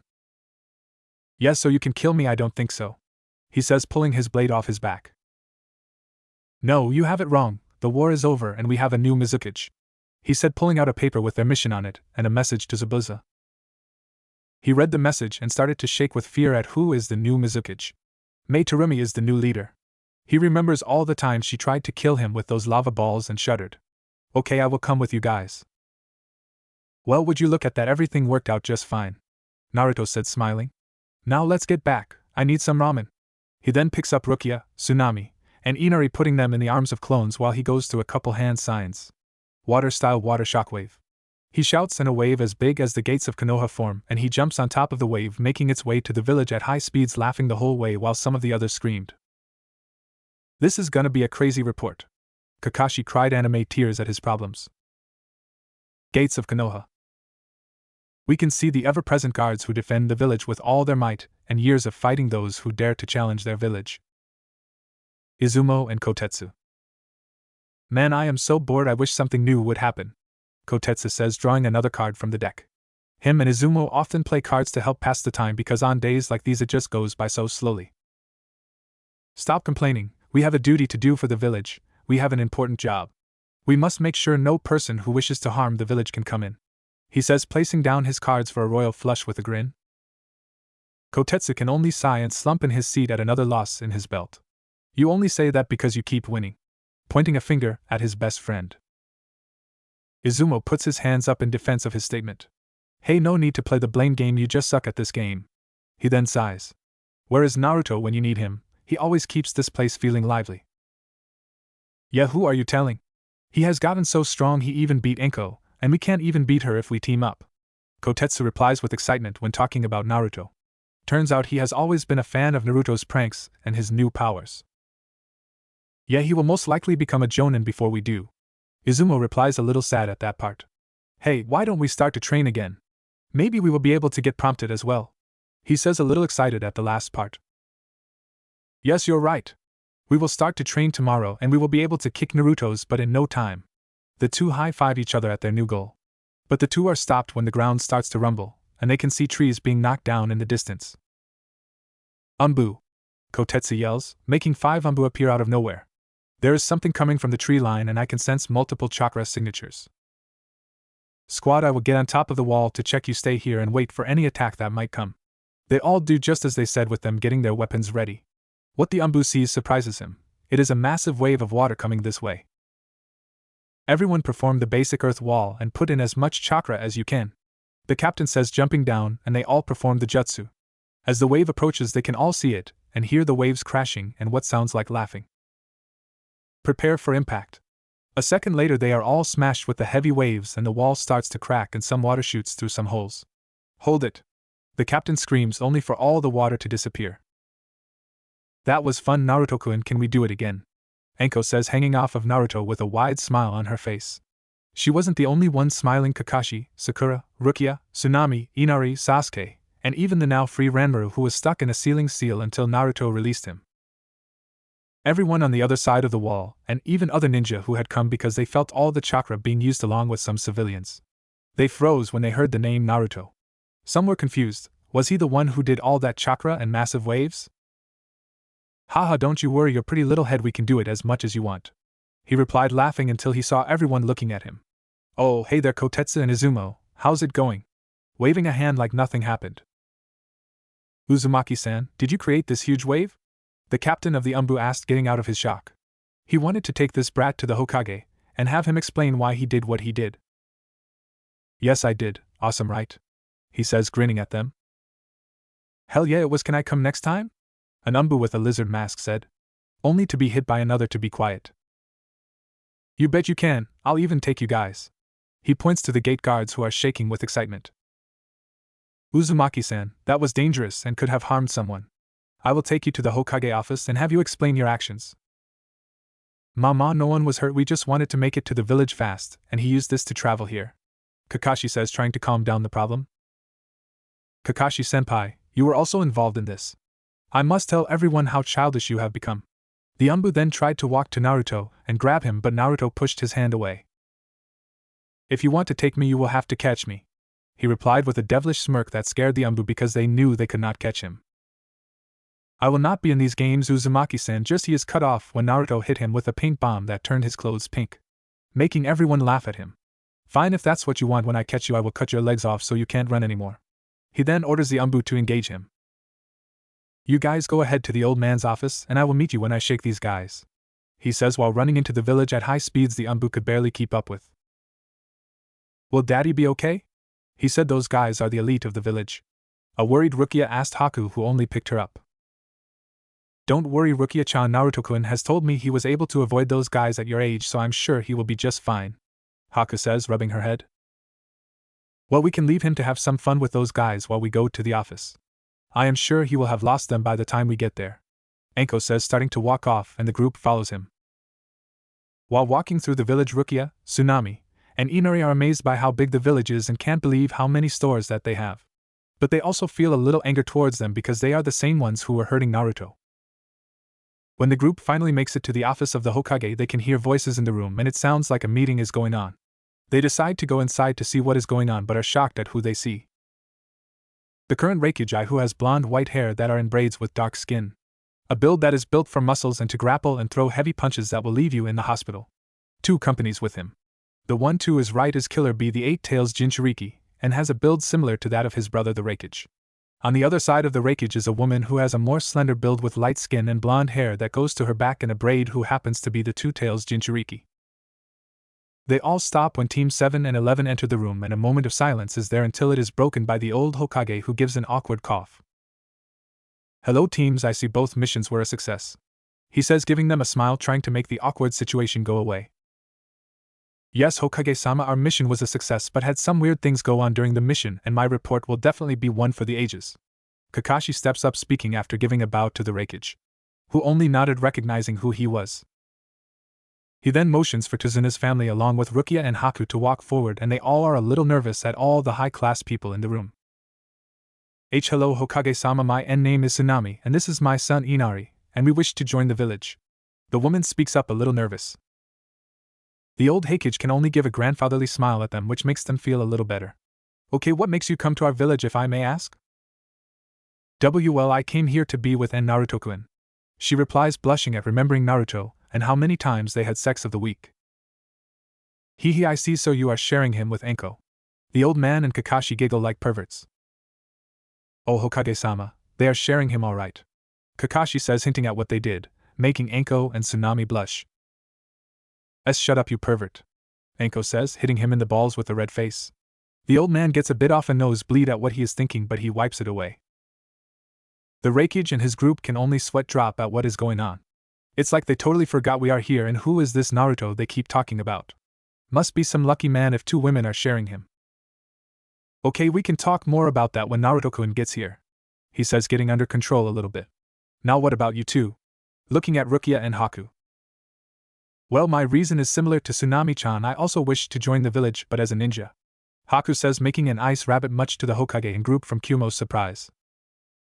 Hey old man, don't forget about me, I can also do that. She then makes another ice rabbit like Haku. They are surprised again at this because there are 2 clan members that could bring in new bloodlines. Haha old man, I can see you hang with Naruto-kun a lot, can't you? He replies, laughing at her name for him. Of course I will, he is my dad after all, Rukia says, smiling. The Hokage stops laughing and looks at her in shock. Daughter, he must have picked her up on his mission, and with how similar these 2 are, I can see why he did that. But if raises her to be just like him, oh my god, this is not good. Another prankster, and she has ice powers, she will also be really strong. I need to find another successor to take my place, or I will die from a heart attack with these 2. He then starts to sweat heavily at all the things that go through his head at the possibilities. Hokage-sama. Oh, sorry about that, I was lost in my thoughts for a second. So you wish to be adopted by him? I shall write everything up now. He pulls out some papers and starts to write at light speed so he can help Naruto and this girl. By the way, where is Naruto-kun? We need him to sign and give me a report, he says, looking at them. Well, the Umbu were after him because we arrived at the village on a wave the size of the front gates, and they wanted to arrest him for scaring them and causing trouble. Kakashi says, a little bit nervous. Haha, this sounds like a very fun guy. I wish to meet him. Where is he? The Raikage says, laughing at everything this Naruto guy was doing. Well, he should be here in a little while. You know how the Umbu can never catch him, Anko replies with a wave of her hand. Raikage-sama, I can feel a great power coming here, and it feels similar to mine, Yujito says, looking outside for the power closing in fast. Yeah bro, this power is massive, it's even stronger than all of us, B says in a rare moment of seriousness and a little nervous at the power. Everyone turns to the window where they can hear the cheers of the crowd and cat calls of the ladies. They can see what looks like something is coming. Everyone from the Leaf already knows, but those of Kumo have no idea and are getting ready for anything. Ha ha ha, dynamic entry. The shout comes from Naruto as he is seen coming through the window with a grin in place, and in his blue armor similar to that of the second Hokage. I told those Umbu they wouldn't catch me, not even when I'm on my deathbed would they get me, he says, dusting himself off while taking a look around at everyone with wide eyes. Papa! The shout came from Rukia as she ran to him, and he caught her in his arms while spinning around, making her giggle and laugh. Hello, my little snow princess, is everything going okay with the old man? He replies, smiling at her still in his arms. Hee, yes, and I called him old man just like you said. But Hake Ne-chan says I must call him with respect, and she hits me on the head. Will you punish her for me, daddy? Rukia says, doing the puppy eyes jutsu on him with tears in the corner of her eyes. Don't you worry, I will be sure to make sure Haku gets spankings for making you cry, he says, giving Haku a smirk, making her blush and covering her butt. But she is right, we must address him with respect. Even though he is an old man, he is still the strongest ninja, after you kick ass, dad, that is, he says, puffing out his chest, making her giggle. Yeah, I want to be a kick-ass ninja too, she says, waving her hands up only to be bonked on the head by her dad. Language or no candy for a week, he says, giving a stern glare, making her go wide-eyed. A week, no! I promise I won't say the bad words ever again. She shakes him, looking at him with horror. Well, I'd better not catch you saying any bad words, he says, smirking at her. Naruto-kun, you can do that later, we have other matters to get into, he says, trying to get things under control. Yeah, no problem, Lord Old Man, what do you need? He says, stepping by his team, ignoring the Kumo group who are looking at him with wide eyes at seeing what he just did and how everyone is all calm. Raikage Dano, we will continue our talk tomorrow for the exams if you don't want to listen to all this stuff. No, that's okay, I am really interested in this group you got here, he says, eyeing all of them. Hiruzen nods his head and then looks to the teams and asks for the report, and what has happened. An hour goes by and Kakashi is just now starting to finish his report about what has all gone down on the mission, with wide eyes at what he is hearing along with the hidden Umbu and Kumo group. So Haku, you used to work with Zabuza and now have split up and want to join our village, he says, looking at her. A quick nod from the girl and he sighs. Well, if that's the case, you will have to go on a probation for 2 months, and then after that you can join our ninja ranks like you asked? Okay, Hokage-sama, I understand, she bowed in appreciation. For the meantime, you can stay with Naruto along with the new Rukia Uzumaki, he said, smiling, making Naruto smile, but Rukia was asleep. Tsunami and her son will also live with you. Not a problem, but I am gonna need a bigger place with all these people. Can I have the direction of the Uzumaki compound? I know one must still be here. This makes the old man freeze and a little nervous and scared. And Naruto, I don't, old man, I don't agree with what you did, but just let me have everything that belongs to the clan and scrolls from my mother.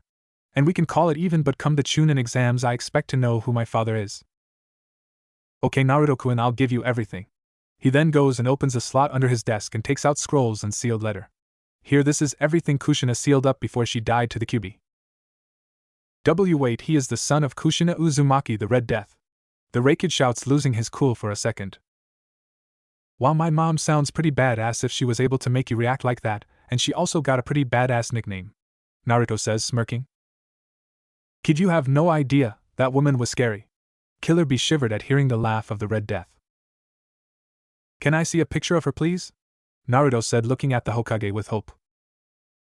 Well, there are better ones at the compound, but I guess you can look at this old one. Grabbing something from his desk, the Hokage hands a picture to him, and Naruto gasps. Oh my Kami, my mom is freaking hot. The blonde says, making everyone's sweat drop at what he said. Really, Naruto-kun, that is the first thing you say when you see her. Anko smacks her face in exaggeration. I can't help it, just look at her beautiful red hair and round face, that just makes her look even more cute. Not to mention her rocking body and cup size. Naruto-kun, you do realize you're checking out your mom, right? Tsunami says in a blank tone. Well, anyways, Naruto-kun, now that you know you're in a clan, you will have to go in the CRA, and I have to tell the council of this along with your daughter and Haku. The old man says a bit seriously. If they try anything stupid or talk out of line, they are dead, no questions asked. Naruto said, dead serious, looking at Hiruzen, who tries to suppress a shudder at his gaze. Okay, and about your bloodline, they will also try to force women on you. It won't work, only I will pick who gets a piece of me. He then picks up Rukia and walks off to his house and the rest of his group. Well, Hokage-sama, that is one interesting kid you have there, the Raikage said, sitting in a chair. Yes, and I can sense he holds the Kyuubi. That must be why he is so strong and can do all those jutsu he said he did, Yujito says, speaking up. Yeah, ain't no way he's stronger than 8-0 as a little brat, but if he thinks he's good, he can always come and mess with the bully, he says, rapping again. You have it wrong, he's never used the Kyuubi chakra once, the old man says, shocking all of them. But why are they not on good terms? Yujito asked. He tells me they are really close, he just hasn't met anyone where he needed to use the chakra, so he only has fought with his own power. Shrugging his shoulders at them. Well, when we get back to Kumo, we will have to tell our genin to up their training, the buff Raikage says. And not to mention, he didn't even acknowledge that we were in the room. He is a little bit pissed at that part. Uzumaki compound. We can see Naruto walking with a sleeping Rukia and Inari on his shoulders, sleeping. He is walking with Tsunami, Anko, Haku and Ranmaru, who have all decided to stay with him. So Ranmaru, when we get settled in and they have the council meeting, I will introduce you to the Hyuga head and try to get you in their clan, and they will help you. He speaks to Ranmaru in the arms of a clone. Okay, thank you for doing all this for me, he says a little shyly. They all stop when they get to a gate with a giant red swirl in the middle of it. He sees seals on the gate, and rubs some blood on it, recognizing it as a blood seal, and the gates open to a compound in perfect conditions due to the seals that help keep the place clean.